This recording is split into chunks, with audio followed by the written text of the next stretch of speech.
गुरु रूप प्यारे साध संगत जे सज जाओ। प्रेम नाल अमृतमय गुरबाणी दे लड़ीवार कथा श्रवण करो जे।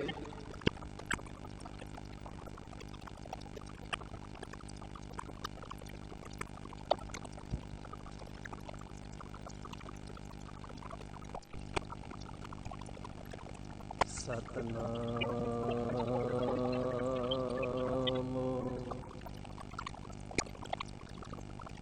ਸ੍ਰੀ ਵਾਹਿਗੁਰੂ ਸਾਹਿਬ ਜੀ।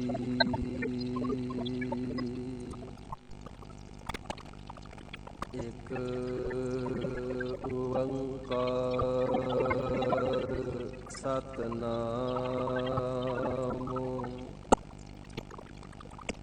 ਕਰਤਾ ਪੁਰਖ ਨਿਰਭਉ ਨਿਰਵੈਰ ਅਕਾਲ ਮੂਰਤ ਅਜੂਨੀ ਸੈਭੰ ਗੁਰ ਪ੍ਰਸਾਦ ਜਪ ਆਦ ਸਾਚੂ ਜੁਗਾਦ ਸਾਚੂ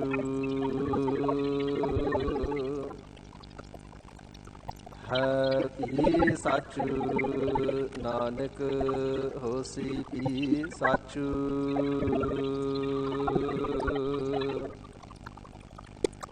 ਚੱਕਰ ਚਿਹਨ ਅਰ ਬਰਨ ਜਾਤ ਅਰ ਪਾਤ ਨਹਿਨ ਜਿਹ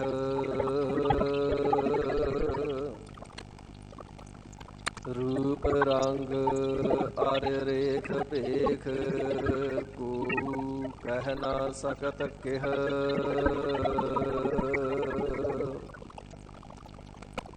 अचल मूरत अनभव प्रकाश अमितोज कह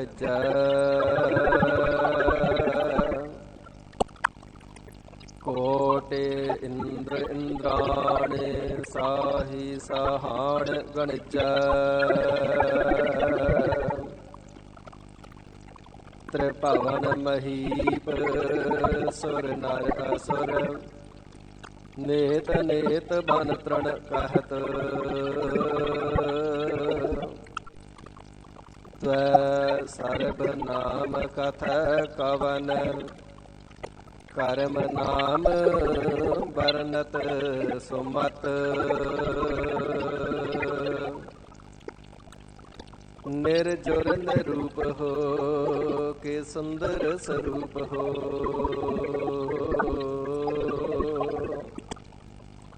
के ऊपन के ऊप हो के दाता महादान हो प्राण के बचैया दूध पूत के देवैया रोग सोग के मिटैया के दौ मानी महामान हो विद्या के विचार हो के अद्वैत अवतार हो के सिद्धता की सूरत हो के शुद्धता की शान हो जोबन के जाल हो के काल हूँ के काल हो के सत्रन के सूल हो के मित्रन के प्राण हो अम्य कृष्ट शुभ कर हर अग पाप सकल मल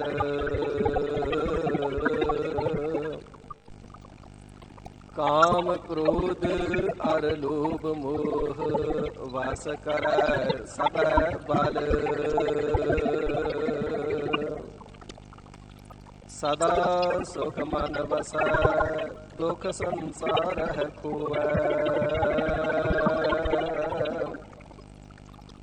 गुर नवनिध दरियाऊ जन्म हम कालख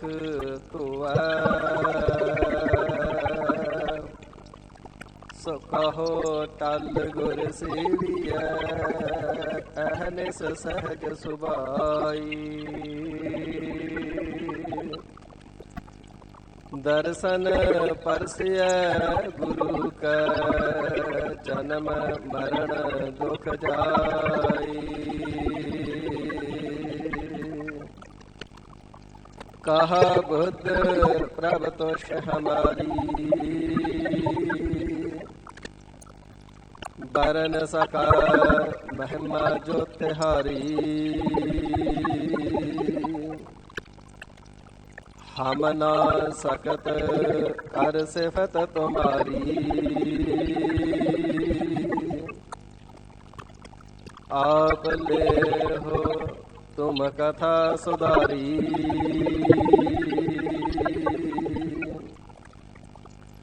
ਹਮ ਨਾ ਸਕਤ ਕਰ ਸਿਫਤ ਤੁਮਾਰੀ, ਆਪ ਲੈ ਹੋ ਤੁਮ ਕਥਾ ਸੁਧਾਰੀ।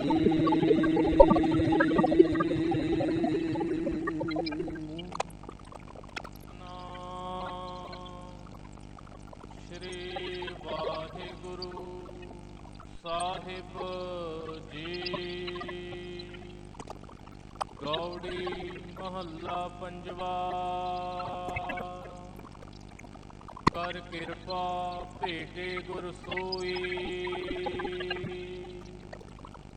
ਤਿਤ ਬਲ ਰੋਗ ਨਾ ਵਿਆਪੈ ਕੋਈ।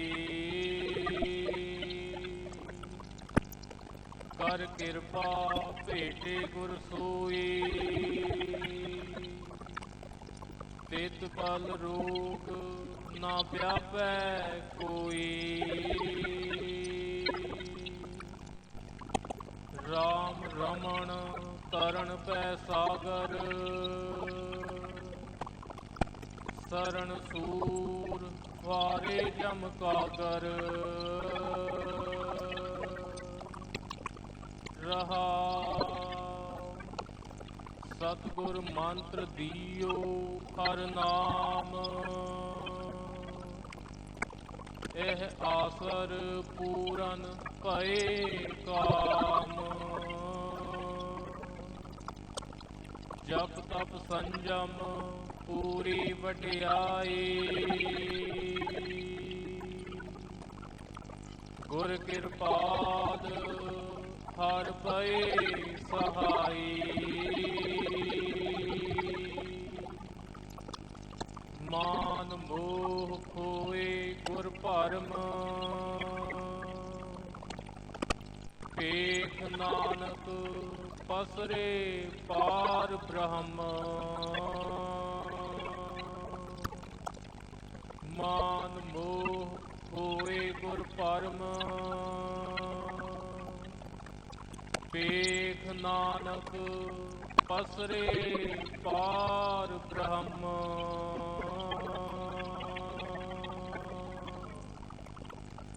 ਵਾਹਿਗੁਰੂ ਜੀ ਕਾ ਖਾਲਸਾ, ਵਾਹਿਗੁਰੂ ਜੀ ਕੀ ਫਤਿਹ। ਸਾਹਿਬੇ ਕਮਾਲ ਵਾਲੀਏ ਕੁਲ ਆਲਮ ਨੂਰੇ ਕਾਇਨਾਤ,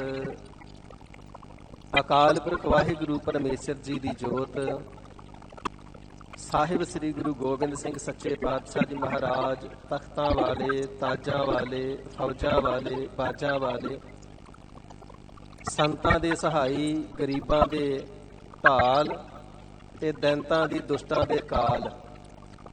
ਗਰੀਬ ਨਿਵਾਜ ਸਤਿਗੁਰੂ ਸੱਚੇ ਪਾਤਸ਼ਾਹ ਜੀ ਮਹਾਰਾਜ ਸਰਬਤ ਜੀਵਾਂ ਤੇ ਕਿਰਪਾਲਤਾ ਕਰਕੇ ਦਸਾਂ ਹੀ ਪਾਤਸ਼ਾਹੀਆਂ ਜੀ ਦੇ ਪਾਵਨ ਆਤਮਕ ਸਵਰੂਪ ਜ਼ਾਹਰ ਜ਼ਹੂਰ ਹਾਜ਼ਰ ਹਜ਼ੂਰ ਸਰਬ ਕਲਾ ਭਰਪੂਰ ਸਾਹਿਬ ਸਤਿਗੁਰੂ ਸ੍ਰੀ ਗੁਰੂ ਗ੍ਰੰਥ ਸਾਹਿਬ ਸੱਚੇ ਪਾਤਸ਼ਾਹ ਮਹਾਰਾਜ ਪਰਮ ਕਿਰਪਾਲੂ ਸਾਹਿਬ ਜੀ ਦੀ ਸਤ ਸੰਗਤ ਰੂਪੀ ਗੋਦ ਸਰਬਤ ਜਗਿਆਸੂ ਜਨਾਂ ਨੂੰ ਬਖਸ਼ ਕਰਕੇ ਨਿਹਾਲ ਕਿਰਤਾਰਥ ਕਰ ਰਹੇ ਨੇ। ਵੱਡਿਆਂ ਭਾਗਾਂ ਵਾਲਿਆਂ ਨੇ ਅੰਮ੍ਰਿਤ ਵੇਲੇ ਤੋਂ ਸਤਿਗੁਰੂ ਜੀ ਦੇ ਮੁਬਾਰਕ ਚਰਨਾਂ ਵਿਖੇ ਤਖਤ ਸੱਚਖੰਡ ਸ੍ਰੀ ਹਜ਼ੂਰ ਸ੍ਰੀ ਅਬਚਲ ਨਗਰ ਸਾਹਿਬ ਜੀ ਵਿਖੇ ਹਾਜ਼ਰੀਆਂ ਭਰ ਕਰਕੇ ਸਤਿਗੁਰੂ ਜੀ ਦੇ ਪਾਵਨ ਉਪਦੇਸ਼ਾਂ ਨੂੰ ਸਰਵਣ ਗਾਇਨ ਕਰਕੇ ਸਤਿਗੁਰੂ ਜੀ ਦੀ ਅੰਮ੍ਰਿਤਮਈ ਗੁਰਬਾਣੀ ਦੇ ਵਿੱਚੋਂ ਪ੍ਰੇਮ ਰਸ ਨੂੰ ਤੇ ਸਤਿਗੁਰੂ ਸੱਚੇ ਪਾਤਸ਼ਾਹ ਜੀ ਦੇ ਬਖਸ਼ਿਸ਼ ਕੀਤੇ ਹੋਏ ਆਤਮਿਕ ਆਨੰਦ ਨੂੰ ਮਾਣਨ ਦਾ ਯਤਨ ਕੀਤਾ ਹੈ। ਹੁਣ ਸਤਿਗੁਰੂ ਸਾਹਿਬ ਜੀ ਦੇ ਸੱਚਖੰਡ ਦਰਬਾਰ ਦੀ ਨਿਤ ਦੀ ਮਰਿਆਦਾ ਦੇ ਅਨੁਸਾਰ ਵਕਤ ਹੈ ਸਾਹਿਬਾਂ ਦੀ ਪਾਵਨ ਅੰਮ੍ਰਿਤਮਈ ਗੁਰਬਾਣੀ ਦੀ ਚੱਲ ਰਹੀ ਲੜੀਵਾਰ ਕਥਾ ਵਿਚਾਰ ਸ਼ਰਵਣ ਕਰਨੇ ਦਾ। ਮਨ ਚਿੱਤ ਬਿਰਤੀਆਂ ਇਕਾਗਰ ਕਰਕੇ ਗੁਰ ਚਰਨਾਂ ਦਾ ਧਿਆਨ ਧਰਦਿਆਂ ਹੋਇਆਂ ਸਤਿਗੁਰੂ ਜੀ ਦਾ ਜਾਸ ਸ਼ਰਵਣ ਕਰੀਏ। ਹਿਰਦੇ ਦੀ ਇਕਾਗਰਤਾ ਤੇ ਰਸਨਾ ਦੀ ਪਵਿੱਤਰਤਾ ਵਾਸਤੇ ਪਿਆਰ ਦੇ ਸਹਿਤ ਉਚਾਰਣਾ ਕਰੀਏ ਜੀ। ਸਤਨਾਮ ਸ੍ਰੀ ਵਾਹਿਗੁਰੂ ਸਾਹਿਬ ਜੀ। ਸਤਨਾਮ ਸ੍ਰੀ ਵਾਹਿਗੁਰੂ ਸਾਹਿਬ ਜੀ। ਗੌੜੀ ਮਹੱਲਾ ਪੰਜਵਾ। ਪੰਚਮ ਪਾਤਸ਼ਾਹ ਗੁਰਦੇਵ ਪਿਤਾ ਅਕਾਲ ਪੁਰਖ ਜੀ ਦੇ ਸਰਗੁਣ ਸਰੂਪ, ਸ਼ਹੀਦਾਂ ਦੇ ਸਿਰਤਾਜ, ਸ਼ਾਂਤੀ ਦੇ ਪੁੰਜ, ਗੁਰਬਾਣੀ ਦੇ ਮੁਜੱਸਮੇ, ਧੀਰਜ ਧਾਰੀ, ਪਰ ਉਪਕਾਰੀ ਸ੍ਰੀ ਗੁਰੂ ਅਰਜਨ ਦੇਵ ਸੱਚੇ ਪਾਤਸ਼ਾਹ ਜੀ ਦੇ ਪਾਸ ਸਿੱਖਾਂ ਨੇ ਬੇਨਤੀ ਕੀਤੀ ਹੈ। ਗਰੀਬ ਨਿਵਾਜ ਸੱਚੇ ਪਾਤਸ਼ਾਹ ਜੀਓ ਬਜ਼ੁਰਗਾਂ ਦੇ ਪਾਸੋਂ ਵੀ, ਸਤ ਸੰਗੀਆਂ ਦੇ ਪਾਸੋਂ ਵੀ ਤੇ ਗੁਰੂ ਘਰ ਦੇ ਵਿੱਚੋਂ ਵੀ ਸ਼ਰਵਣ ਕੀਤਾ ਹੈ। ਗੁਰੂ ਤੋਂ ਬਿਨਾਂ ਕਿਸੇ ਦਾ ਉਧਾਰ ਨਹੀਂ ਹੁੰਦਾ ਹੈ, ਕੋਈ ਮੁਕਤ ਨਹੀਂ ਹੁੰਦਾ ਹੈ। ਵੱਡਿਆਂ ਸਤਿਗੁਰਾਂ ਦੇ ਬਚਨ ਦੇ ਨਾਲ ਗੁਰੂ ਨਾਨਕ ਦੇਵ ਸਾਹਿਬ ਜੀ ਸੱਚੇ ਪਾਤਸ਼ਾਹ ਜੀ ਦੇ ਕੁੰਭੇ ਬੱਦਾ ਜਲ ਰਹੈ, ਜਲ ਬਿਨ ਕੁੰਭ ਨਾ ਹੋਏ। ਗਿਆਨ ਕਾ ਬੱਦਾ ਮਨ ਰਹੈ, ਗੁਰ ਬਿਨ ਗਿਆਨ ਨਾ ਹੋਏ। ਮਹਾਰਾਜ ਸੱਚੇ ਪਾਤਸ਼ਾਹ ਜੀ ਅਸੀਂ ਅਗਿਆਨੀ ਹਾਂ, ਅਸੀਂ ਭੁੱਲੜ ਹਾਂ। ਜੇ ਸੌ ਚੰਦਾ ਉਗਵਾ ਹੈ, ਸੂਰਜ ਚੜ੍ਹੇ ਹਜ਼ਾਰ, ਏ ਤੇ ਚਾਨਣ ਹੋਦਿਆਂ ਗੁਰ ਬਿਨ ਘੋਰ ਅੰਧਾਰ। ਸਤਿਗੁਰੂ ਜੀ ਦੇ ਬਖਸ਼ਿਸ਼ ਕੀਤੇ ਹੋਏ ਆਤਮ ਗਿਆਨ ਤੋਂ ਬਿਨਾਂ ਸੰਸਾਰ ਦੇ ਅੰਦਰ ਮਨਮੁਖਤਾਈ ਦਾ ਅੰਧ ਗੁਬਾਰ ਬਣਿਆ ਹੀ ਰਹਿੰਦਾ ਹੈ। ਜੀਵ ਦੇ ਹਿਰਦੇ ਦੇ ਅੰਦਰ ਅਗਿਆਨਤਾ ਦਾ ਹਨੇਰਾ, ਅਵਿਦਿਆ ਦਾ ਹਨੇਰਾ, ਮਨਮੁਖਤਾਈ ਦਾ ਅੰਧ ਗੁਬਾਰ ਬਣਿਆ ਹੀ ਰਹਿੰਦਾ ਹੈ। ਮਹਾਰਾਜ ਸੱਚੇ ਪਾਤਸ਼ਾਹ ਜੀ ਸੱਚਮੁੱਚ ਹੀ ਸਤਿਗੁਰੂ ਜੀ ਤੋਂ ਬਿਨਾਂ ਕੋਈ ਮਾਰਗ ਦਰਸ਼ਕ ਨਹੀਂ ਤੇ ਜਦ ਤੱਕ ਸਤਿਗੁਰੂ ਸੱਚੇ ਪਾਤਸ਼ਾਹ ਜੀ ਮਾਰਗ ਦਰਸ਼ਨ ਨਹੀਂ ਕਰਦੇ, ਜੀਵ ਪ੍ਰੇਮਾ ਭਗਤੀ ਦੇ ਮਾਰਗ ਤੇ ਨਹੀਂ ਚੱਲ ਸਕਦਾ ਹੈ। ਗਰੀਬ ਨਿਵਾਜ ਆਪ ਜੀ ਦੇ ਸਾਰੇ ਬਚਨ ਸੱਚ ਨੇ, ਪਰ ਸੱਚੇ ਪਾਤਸ਼ਾਹ ਸਾਡੇ ਮਨ ਨੂੰ ਮਾਇਆ ਦੀਆਂ ਐਸੀਆਂ ਬੇੜੀਆਂ ਪਈਆਂ ਨੇ, ਮੋਹ ਦੇ ਐਸੇ ਜੰਜਾਲ ਪਏ ਨੇ। ਇਹ ਜਿਹੜਾ ਮਨ ਹੈ ਨਾ, ਇਹ ਮੁੜ ਮੁੜ ਕੇ ਜੰਜਾਲਾਂ ਦੇ ਵਿੱਚ ਹੀ ਜਾ ਫਸਦਾ ਹੈ। ਗਰੀਬ ਨਿਵਾਜ ਸਾਹਿਬ ਜੀ ਸਤ ਸੰਗਤ ਕਰਨੇ ਦਾ, ਉਦਮ ਕਰਨੇ ਦਾ ਵੀ ਯਤਨ ਕਰਦੇ ਹਾਂ, ਸਿਮਰਨ ਕਰਨੇ ਦਾ ਵੀ ਆਹਟ ਕਰਦੇ ਹਾਂ, ਪਰ ਮਨ ਐਸਾ ਹਰਿਆਇਆ ਪਸ਼ੂ ਹੋ ਰਿਹਾ ਹੈ, ਐਸਾ ਅਮੋੜ ਹੋ ਰਿਹਾ ਹੈ, ਇਹ ਦੌੜ ਦੌੜ ਕਰਕੇ ਭੱਜ ਭੱਜ ਕੇ ਵਿਕਾਰਾਂ ਰੂਪੀ ਖੇਤੀ 'ਚ ਹੀ ਜਾ ਵੜਦਾ ਹੈ, ਫਿਰ ਵਿਕਾਰਾਂ ਨੂੰ ਹੀ ਚਰਦਾ ਹੈ। ਮਹਾਰਾਜ ਕਿਤਨਾ ਯਤਨ ਕਰੀਏ, ਮਨ ਜਿਹੜਾ ਹੈ ਵਿਕਾਰਾਂ ਵੱਲੋਂ ਮੁੜਦਾ ਹੀ ਨਹੀਂ। ਗਰੀਬ ਨਿਵਾਜ ਸੱਚੇ ਪਾਤਸ਼ਾਹ ਜੀ ਕਿਰਪਾਲਤਾ ਕਰਕੇ ਗੁਰੂ ਦੀ ਮਹਾਨਤਾ ਸਾਨੂੰ ਸਰਵਣ ਕਰਕੇ, ਵਾਹਿਗੁਰੂ ਉਪਦੇਸ਼ ਦੇ ਕਰਕੇ ਸਾਨੂੰ ਸਰਵਣ ਕਰਾਓ। ਗੁਰੂ ਕੀ ਮਹਾਨਤਾ ਆਪ ਜੀ ਉਪਦੇਸ਼ ਫਰਮਾਨ ਕਰਕੇ ਸਾਨੂੰ ਸਰਵਣ ਕਰਾਓ। ਗੁਰੂ ਕੀ ਮਹਿਮਾ ਸਰਵਣ ਕਰਾਓ। ਜਦੋਂ ਗੁਰੂ ਜੀ ਦੀ ਵੱਡੀ ਮਹਿਮਾ ਅਸੀਂ ਸਰਵਣ ਕਰਾਂਗੇ ਤੇ ਫਿਰ ਮਾਇਆ ਤੁਸ਼ ਲੱਗੇਗੀ। ਜੇ ਮਾਇਆ ਤੁਸ਼ ਲੱਗੇਗੀ ਤਾਂ ਹੀ ਗੁਰਚਰਨਾਂ ਦੇ ਨਾਲ ਸਾਡੇ ਹਿਰਦੇ ਦਾ ਪ੍ਰੇਮ ਲੱਗੇਗਾ ਨਾ। ਸਾਹਿਬ ਜੀ ਕਿਰਪਾਲਤਾ ਕਰਕੇ ਦੱਸਣਾ ਕਰੋ ਜੀ, ਗੁਰੂ ਦੀ ਪ੍ਰਾਪਤੀ ਕਦੋਂ ਹੁੰਦੀ ਹੈ, ਕਿੰਨਾਂ ਨੂੰ ਗੁਰੂ ਮਿਲਦਾ ਹੈ। ਤੇ ਗਰੀਬ ਨਿਵਾਜ ਸੱਚੇ ਪਾਤਸ਼ਾਹ ਜੀ ਮਹਾਰਾਜ ਗੌੜੀ ਮਹੱਲਾ ਪੰਜਵਾ ਦੇ ਸਿਰਲੇਖ ਰਾਹੀਂ ਪੰਜਵੇਂ ਪਾਤਸ਼ਾਹ ਜੀ ਗੌੜੀ ਰਾਗ ਦੇ ਅੰਦਰ ਪਾਵਨ ਉਪਦੇਸ਼ ਦੀ ਬਖਸ਼ਿਸ਼ ਕਰ ਰਹੇ ਹਨ ਜੀ। ਕਰ ਕਿਰਪਾ ਭੇਟੇ ਗੁਰ ਸੋਈ। ਇਹ ਪਿਆਰਿਓ ਸਿੱਖੋ, ਜਿਨ੍ਹਾਂ ਦੇ ਉੱਪਰ ਕਰ ਕਿਰਪਾ, ਹਰੀ ਅਕਾਲ ਪੁਰਖ ਵਾਹਿਗੁਰੂ ਜੀ ਕਿਰਪਾ ਕਰ ਦਿੰਦੇ ਨੇ। ਭੇਟੈ ਹਰ ਸੋਏ, ਸੋਏ ਉਸੇ ਹੀ ਪ੍ਰਾਣੀ ਨੂੰ ਪੂਰੇ ਸਤਿਗੁਰੂ ਜੀ ਦਾ ਮਿਲਾਪ ਹੁੰਦਾ ਹੈ। ਬਿਨਾਂ ਹਰੀ ਅਕਾਲ ਪੁਰਖ ਵਾਹਿਗੁਰੂ ਜੀ ਦੀ ਕਿਰਪਾ ਤੋਂ ਕਿਸੇ ਨੂੰ ਵੀ ਪੂਰਾ ਗੁਰੂ ਨਹੀਂ ਮਿਲਦਾ ਹੈ। ਇਸੇ ਹੀ ਪ੍ਰਕਾਰ ਕਰ ਕਿਰਪਾ ਭੇਟੇ ਗੁਰ ਸੋਈ। ਸੋਏ ਤੋਂ ਭਾਵ ਹੈ ਸੋਈ ਅਕਾਲ ਪੁਰਖ ਹਰੀ ਵਾਹਿਗੁਰੂ ਪਰਮਾਤਮਾ। ਜਦੋਂ ਕਰ ਕਿਰਪਾ ਪੂਰੇ ਅਕਾਲ ਪੁਰਖ ਜੀ ਜੀਵ ਦੇ ਉੱਪਰ ਪ੍ਰਸੰਨਤਾ ਧਾਰਨ ਕਰਦੇ ਨੇ ਨਾ, ਅਥਵਾ ਜੀਵ ਦੇ ਜਿਹੜੇ ਪੂਰਬਲੇ ਕਰਮਾਂ ਦੇ ਕੀਤੇ ਹੋਏ ਪਰ ਉਪਕਾਰ ਨੇ, ਪੁੰਨ ਕਰਮ ਨੇ, ਜਦੋਂ ਉਹ ਫਲ ਦੇਣ ਵਾਸਤੇ ਪ੍ਰਗਟ ਹੁੰਦੇ ਨੇ ਤੇ ਕਰ ਕਿਰਪਾ ਹਰੀ ਅਕਾਲ ਪੁਰਖ ਵਾਹਿਗੁਰੂ ਜੀ ਫਿਰ ਕਿਰਪਾ ਕਰਦੇ ਨੇ। ਪੂਰਬਲੇ ਸ਼ੁਭ ਕਰਮਾਂ ਨਿਸ਼ਕਾਮ ਕਰਮਾਂ ਦੇ ਪ੍ਰੇਰੇ ਹੋਏ ਭੇਟਾ ਹਰ ਸੋਈ, ਤੇ ਫਿਰ ਸੋਈ ਜੋ ਹਰੀ ਅਕਾਲ ਪੁਰਖ ਵਾਹਿਗੁਰੂ ਜੀ ਹੈ ਨਾ, ਉਸ ਹਰੀ ਅਕਾਲ ਪੁਰਖ ਵਾਹਿਗੁਰੂ ਜੀ ਦੇ ਸਵਰੂਪ ਪੂਰੇ ਸਤਿਗੁਰੂ ਜੀ ਭੇਟਾ ਮਿਲਦੇ ਨੇ। ਜਿਨ੍ਹਾਂ ਦੇ ਉੱਪਰ ਵਾਹਿਗੁਰੂ ਜੀ ਦੀ ਕਿਰਪਾ ਨਹੀਂ ਹੁੰਦੀ, ਉਹ ਫਿਰ ਕੱਚਿਆਂ ਪਿੱਲਿਆਂ ਤੇ ਡੇਰਿਆਂ ਤੇ ਮੜੀਆਂ ਮੱਟਾਂ ਤੇ ਕਬਰਾਂ ਤੇ ਮੱਥੇ ਮਾਰ ਮਾਰ ਕੇ ਜਾ ਕੇ ਆਪਣਾ ਜੀਵਨ ਅਜਾਈਂ ਗਵਾ ਲੈਂਦੇ ਨੇ। ਉਹ ਅਨਮਤੀਆਂ ਦੇ ਪਿੱਛੇ ਲੱਗ ਕਰਕੇ, ਦੁਆਇਤਵਾਦ ਦੀ ਪੂਜਾ ਤੇ ਸੇਵਾ ਦੇ ਵਿੱਚ ਲੱਗ ਕਰਕੇ ਆਪਣੇ ਜੀਵਨ ਮਨੋਰਥ ਨੂੰ ਪੂਰਾ ਨਹੀਂ ਕਰ ਪਾਉਂਦੇ ਨੇ।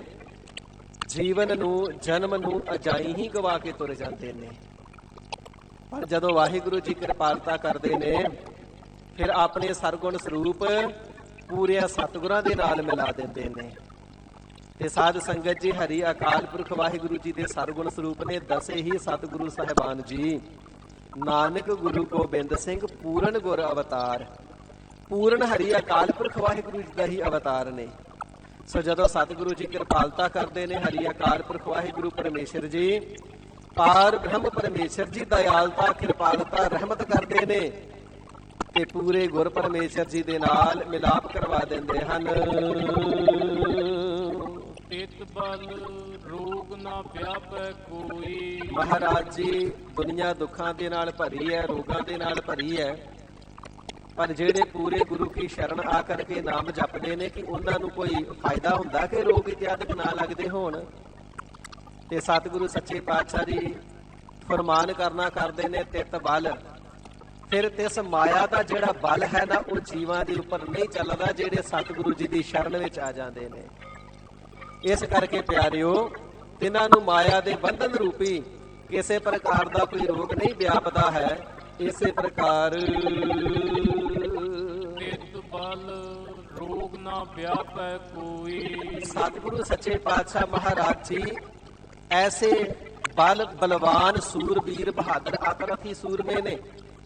ਪਰ ਤੱਕ ਵੀ ਜਿਹੜੇ ਸਰੀਰਕ ਰੋਗ ਤੇ ਮਾਨਸਿਕ ਰੋਗ ਨੇ ਨਾ, ਸਤਿਗੁਰੂ ਸੱਚੇ ਪਾਤਸ਼ਾਹ ਜੀ ਮਹਾਰਾਜ ਤਿੰਨਾਂ ਦੀ ਨਿਵਰਤੀ ਕਰ ਦਿੰਦੇ ਨੇ। ਤੇ ਜੇ ਸਰੀਰ ਤੇ ਰੋਗ ਆ ਵੀ ਜਾਵੇ ਤੇ ਸਤਿਗੁਰੂ ਜੀ ਦੇ ਕਿਰਪਾ ਰੂਪੀ ਬਲ ਨੂੰ ਪ੍ਰਾਪਤ ਕਰਕੇ ਜਿਹੜਾ ਜੀਵ ਦਾ ਹਿਰਦਾ ਇਤਨਾ ਬਲਵਾਨ ਹੋ ਜਾਂਦਾ ਹੈ, ਸਰੀਰ ਤੇ ਰੋਗ ਭਾਵੇਂ ਆ ਜਾਵੇ ਪਰ ਜਿਹੜਾ ਮਨ ਹੈ ਨਾ, ਉਸ ਦੁੱਖ ਨੂੰ ਦੁੱਖ ਮੰਨਦਾ ਹੀ ਨਹੀਂ। ਇਸ ਕਰਕੇ ਜਿਹੜਾ ਰੋਗ ਦਾ ਬਲ ਹੈ, ਉਹ ਗੁਰਮੁਖਾਂ ਦੇ, ਗੁਰੂ ਕੀ ਸ਼ਰਨ ਵਿੱਚ ਰਹਿਣ ਵਾਲਿਆਂ ਦੇ ਮਨਾਂ ਨੂੰ ਨਹੀਂ ਵਿਆਪਦਾ ਹੈ। ਸਤਿਗੁਰੂ ਸੱਚੇ ਪਾਤਸ਼ਾਹ ਜੀ ਦਾ ਬਲ ਐਸਾ ਹੈ, ਸਤਿਗੁਰੂ ਜੀ ਇਤਨੇ ਬਲਵਾਨ ਨੇ, ਗੁਰਸਿੱਖ ਦੇ ਮਨ ਨੂੰ ਇਤਨਾ ਬਲ ਬਖਸ਼ ਕੇ ਇਤਨਾ ਤਕੜਾ ਕਰ ਦਿੰਦੇ ਨੇ ਕਿ ਤਿਸ ਨੂੰ ਰੋਗ ਦਾ ਦੁੱਖ ਨਹੀਂ ਵਿਆਪਦਾ ਹੈ। ਸਾਧ ਸੰਗਤ ਜੀ, ਸੁਖ ਦੁੱਖ ਪੁਰਬ ਜਨਮ ਕੇ ਕੀਏ। ਪੂਰਬਲੇ ਕਰਮਾਂ ਦੇ, ਪੂਰਬਲੇ ਜਨਮਾਂ ਦੇ ਕਰਮਾਂ ਦੇ ਅਨੁਸਾਰ ਸੁੱਖ ਅਤੇ ਦੁੱਖ ਜਿਹੜੇ ਜੀਵ ਨੂੰ ਭੋਗਣੇ ਪੈਂਦੇ ਨੇ। ਪਰ ਸਤਿਗੁਰੂ ਜੀ ਦੀ ਸ਼ਰਨ ਦਾ ਐਸਾ ਵੱਡਾ ਭਾਰੀ ਮਹਾਤਮ ਹੈ, ਸਰੀਰ ਤੇ ਆਇਆ ਹੋਇਆ ਰੋਗ ਵੀ ਰੋਗ ਕਰਕੇ ਲੱਗਦਾ ਹੀ ਨਹੀਂ। ਕਿਉਂਕਿ ਦੁੱਖ ਉਦੋਂ ਦੁੱਖ ਬਣਦਾ ਜਦੋਂ ਹਿਰਦਾ, ਜਦੋਂ ਮਨ ਉਸ ਦੁੱਖ ਨੂੰ ਮੰਨ ਲਵੇ ਕਿ ਮੈਂ ਦੁਖੀ ਹਾਂ, ਮੇਰਾ ਸਰੀਰ ਰੋਗੀ ਹੈ। ਪਰ ਮਨ ਇਤਨੀ ਚੜ੍ਹਦੀ ਕਲਾ ਵਿੱਚ ਹੋ ਜਾਂਦਾ, ਇਤਨੀਆਂ ਬੁਲੰਦੀਆਂ ਨੂੰ ਛੋਂਦਾ ਹੈ, ਕਹਿੰਦਾ ਕੋਈ ਗੱਲ ਨਹੀਂ, ਰੋਗ ਵੀ ਆ ਵੀ ਗਿਆ ਤੇ ਮੇਰੇ ਸਤਿਗੁਰੂ ਜੀ ਦੇ ਭਾਣੇ ਵਿੱਚ, ਪਰ ਮਨ ਕਰਕੇ ਚੜ੍ਹਦੀ ਕਲਾ।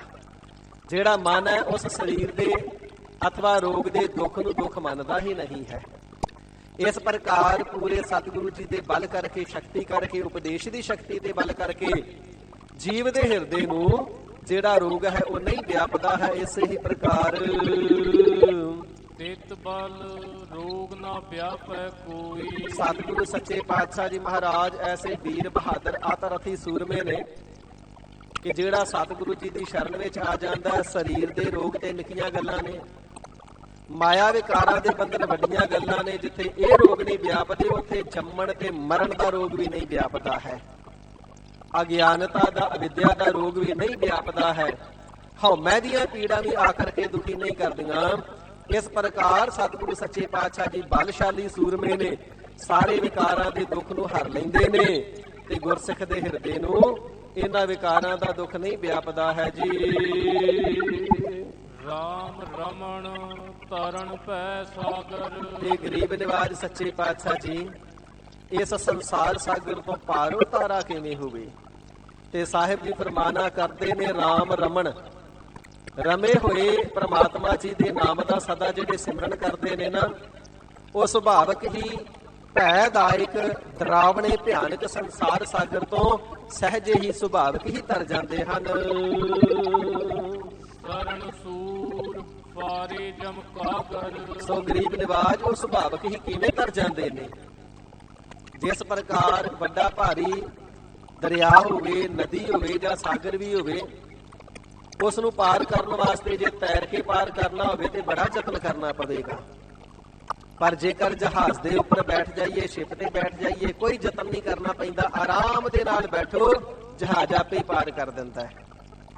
ਇਸੇ ਹੀ ਤਰ੍ਹਾਂ ਸੰਸਾਰ ਸਾਗਰ ਨੂੰ ਪਾਰ ਕਰਨ ਵਾਸਤੇ ਜਪੀਆਂ ਨੇ ਬੜੇ ਜਪ ਕੀਤੇ, ਤਪੀਆਂ ਨੇ ਬੜੇ ਤਪ ਕੀਤੇ, ਸਿੱਧਾਂ ਨੇ ਬੜੀਆਂ ਸਿੱਧੀਆਂ ਪ੍ਰਾਪਤ ਕੀਤੀਆਂ, ਜੋਗੀਆਂ ਨੇ ਬੜੀਆਂ ਤੇਲ ਦੀ ਧਾਰਾਵਤ ਤਾੜੀਆਂ ਲਾਈਆਂ, ਸਮਾਧੀਆਂ ਲਾਈਆਂ, ਗੁਫਾਵਾਂ ਜਾ ਕੇ ਮਲ ਲਈਆਂ, ਜਲ ਵਿੱਚ ਖੜੇ ਹੋ ਕਰਕੇ ਇਸੇ ਪ੍ਰਕਾਰ ਤਪ ਸਾਧਨਾ ਕੀਤੇ। ਪਰ ਬਲਸ਼ਾਲੀ ਸਤਿਗੁਰੂ ਜੀ ਨੇ ਐਸੀ ਨਦਰ ਕੀਤੀ ਹੈ ਆਪਣੇ ਗੁਰਸਿੱਖਾਂ ਦੇ ਉੱਪਰ, ਐਸਾ ਗੁਰਸਿੱਖਾਂ ਨੂੰ ਅਨੁਗ੍ਰਹ ਕਰਨਾ ਕੀਤਾ ਹੈ, ਕਿਰਪਾਲਤਾ ਕਰਨਾ ਕੀਤੀ ਹੈ, ਨਾਮ ਰੂਪੀ ਜਹਾਜ਼ ਦੇ ਦਿੱਤਾ ਹੈ। ਸਿੱਖਾ ਸਤਿਗੁਰੂ ਜੀ ਦੇ ਚਰਨਾਂ ਰੂਪੀ ਜਹਾਜ਼ ਤੇ, ਨਾਮ ਰੂਪੀ ਜਹਾਜ਼ ਤੇ ਅਸਵਾਰ ਹੋ ਜਾ। ਭਾਵ ਸਤਿਗੁਰੂ ਜੀ ਦੀ ਸ਼ਰਨ ਵਿੱਚ ਆ ਕਰਕੇ, ਸਤਿਗੁਰੂ ਜੀ ਦੀ ਅੰਮ੍ਰਿਤਮਈ ਗੁਰਬਾਣੀ ਦੇ ਉਪਦੇਸ਼ਾਂ ਨੂੰ ਹਿਰਦੇ ਵਿੱਚ ਵਸਾ ਕਰਕੇ ਇਹਨਾਂ ਨੂੰ ਆਪਣੇ ਜੀਵਨ ਦੇ ਵਿੱਚ ਧਾਰਨ ਕਰਨਾ ਕਰ। ਇਹ ਨਾਮ ਰੂਪੀ ਜਹਾਜ਼ ਤੇ ਚੜਨਾ ਹੈ, ਗੁਰੂ ਕੇ ਚਰਨਾਂ ਰੂਪੀ ਜਹਾਜ਼ ਤੇ ਚੜਨਾ ਹੈ। ਤੇ ਜਦੋਂ ਚਰਨਾਂ ਰੂਪੀ ਨਾਮ ਰੂਪੀ ਜਹਾਜ਼ ਤੇ ਚੜ ਜਾਵੇਗਾ, ਵਾਹਿਗੁਰੂ ਨਾਮ ਜਹਾਜ਼ ਹੈ, ਚੜੇ ਸੋ ਉਤਰੈ ਪਾਰ। ਜਿਹੜੇ ਇਸ ਨਾਮ ਰੂਪੀ ਬੇੜੇ ਜਹਾਜ਼ ਤੇ ਚੜ ਜਾਂਦੇ ਨੇ, ਸੁਭਾਵਕ ਹੀ ਪਾਰ ਹੋ ਜਾਂਦੇ ਨੇ, ਨਿਰਜਤਨ ਹੀ ਪਾਰ ਹੋ ਜਾਂਦੇ ਨੇ। ਇਸ ਪ੍ਰਕਾਰ ਸਤਿਗੁਰੂ ਜੀ ਫਰਮਾਨ ਕਰਦੇ ਨੇ, ਰਾਮ ਰਮਣ, ਜਿਹੜੇ ਰਾਮ ਜੀ ਦੇ ਨਾਮ ਦਾ ਉਚਾਰਨ ਕਰਦੇ ਨੇ, ਪਰਮਾਤਮਾ ਜੀ ਤਿਨਾਂ ਨੂੰ ਨਾਮ ਦੇ ਸਦਕਾ ਸੁਭਾਵਕ ਹੀ ਪਾਰ ਕਰ ਦਿੰਦੇ ਨੇ। ਪੰਕਤੀ ਫਿਰ ਪੜ੍ਹਦੇ ਹੋ ਜੀ। ਸਰਨ ਸੂਰ ਫਾਰੇ ਜਮ ਕਾਗਰ। ਗਰੀਬ ਨਿਵਾਜ ਸੱਚੇ ਪਾਤਸ਼ਾਹ ਮਹਾਰਾਜ ਜੀ ਇਤਨੇ ਭਾਰੀ ਬਲਸ਼ਾਲੀ ਨੇ, ਬਲਵਾਨ ਨੇ। ਸਰਨ ਸੂਰ, ਜਿਹੜਾ ਵੀ ਸਤਿਗੁਰਾਂ ਦੇ ਚਰਨਾਂ ਦੀ ਸ਼ਰਨ ਵਿੱਚ ਆ ਕੇ ਪੈ ਜਾਂਦਾ ਨਾ, ਸਤਿਗੁਰੂ ਜੀ ਤਿਸ ਦੀ ਰਖਵਾਲੀ ਕਰਨੇ ਵਾਸਤੇ ਸੂਰ ਬੀਰ ਬਹਾਦਰ ਅਤਿ ਸੂਰਮੇ ਨੇ।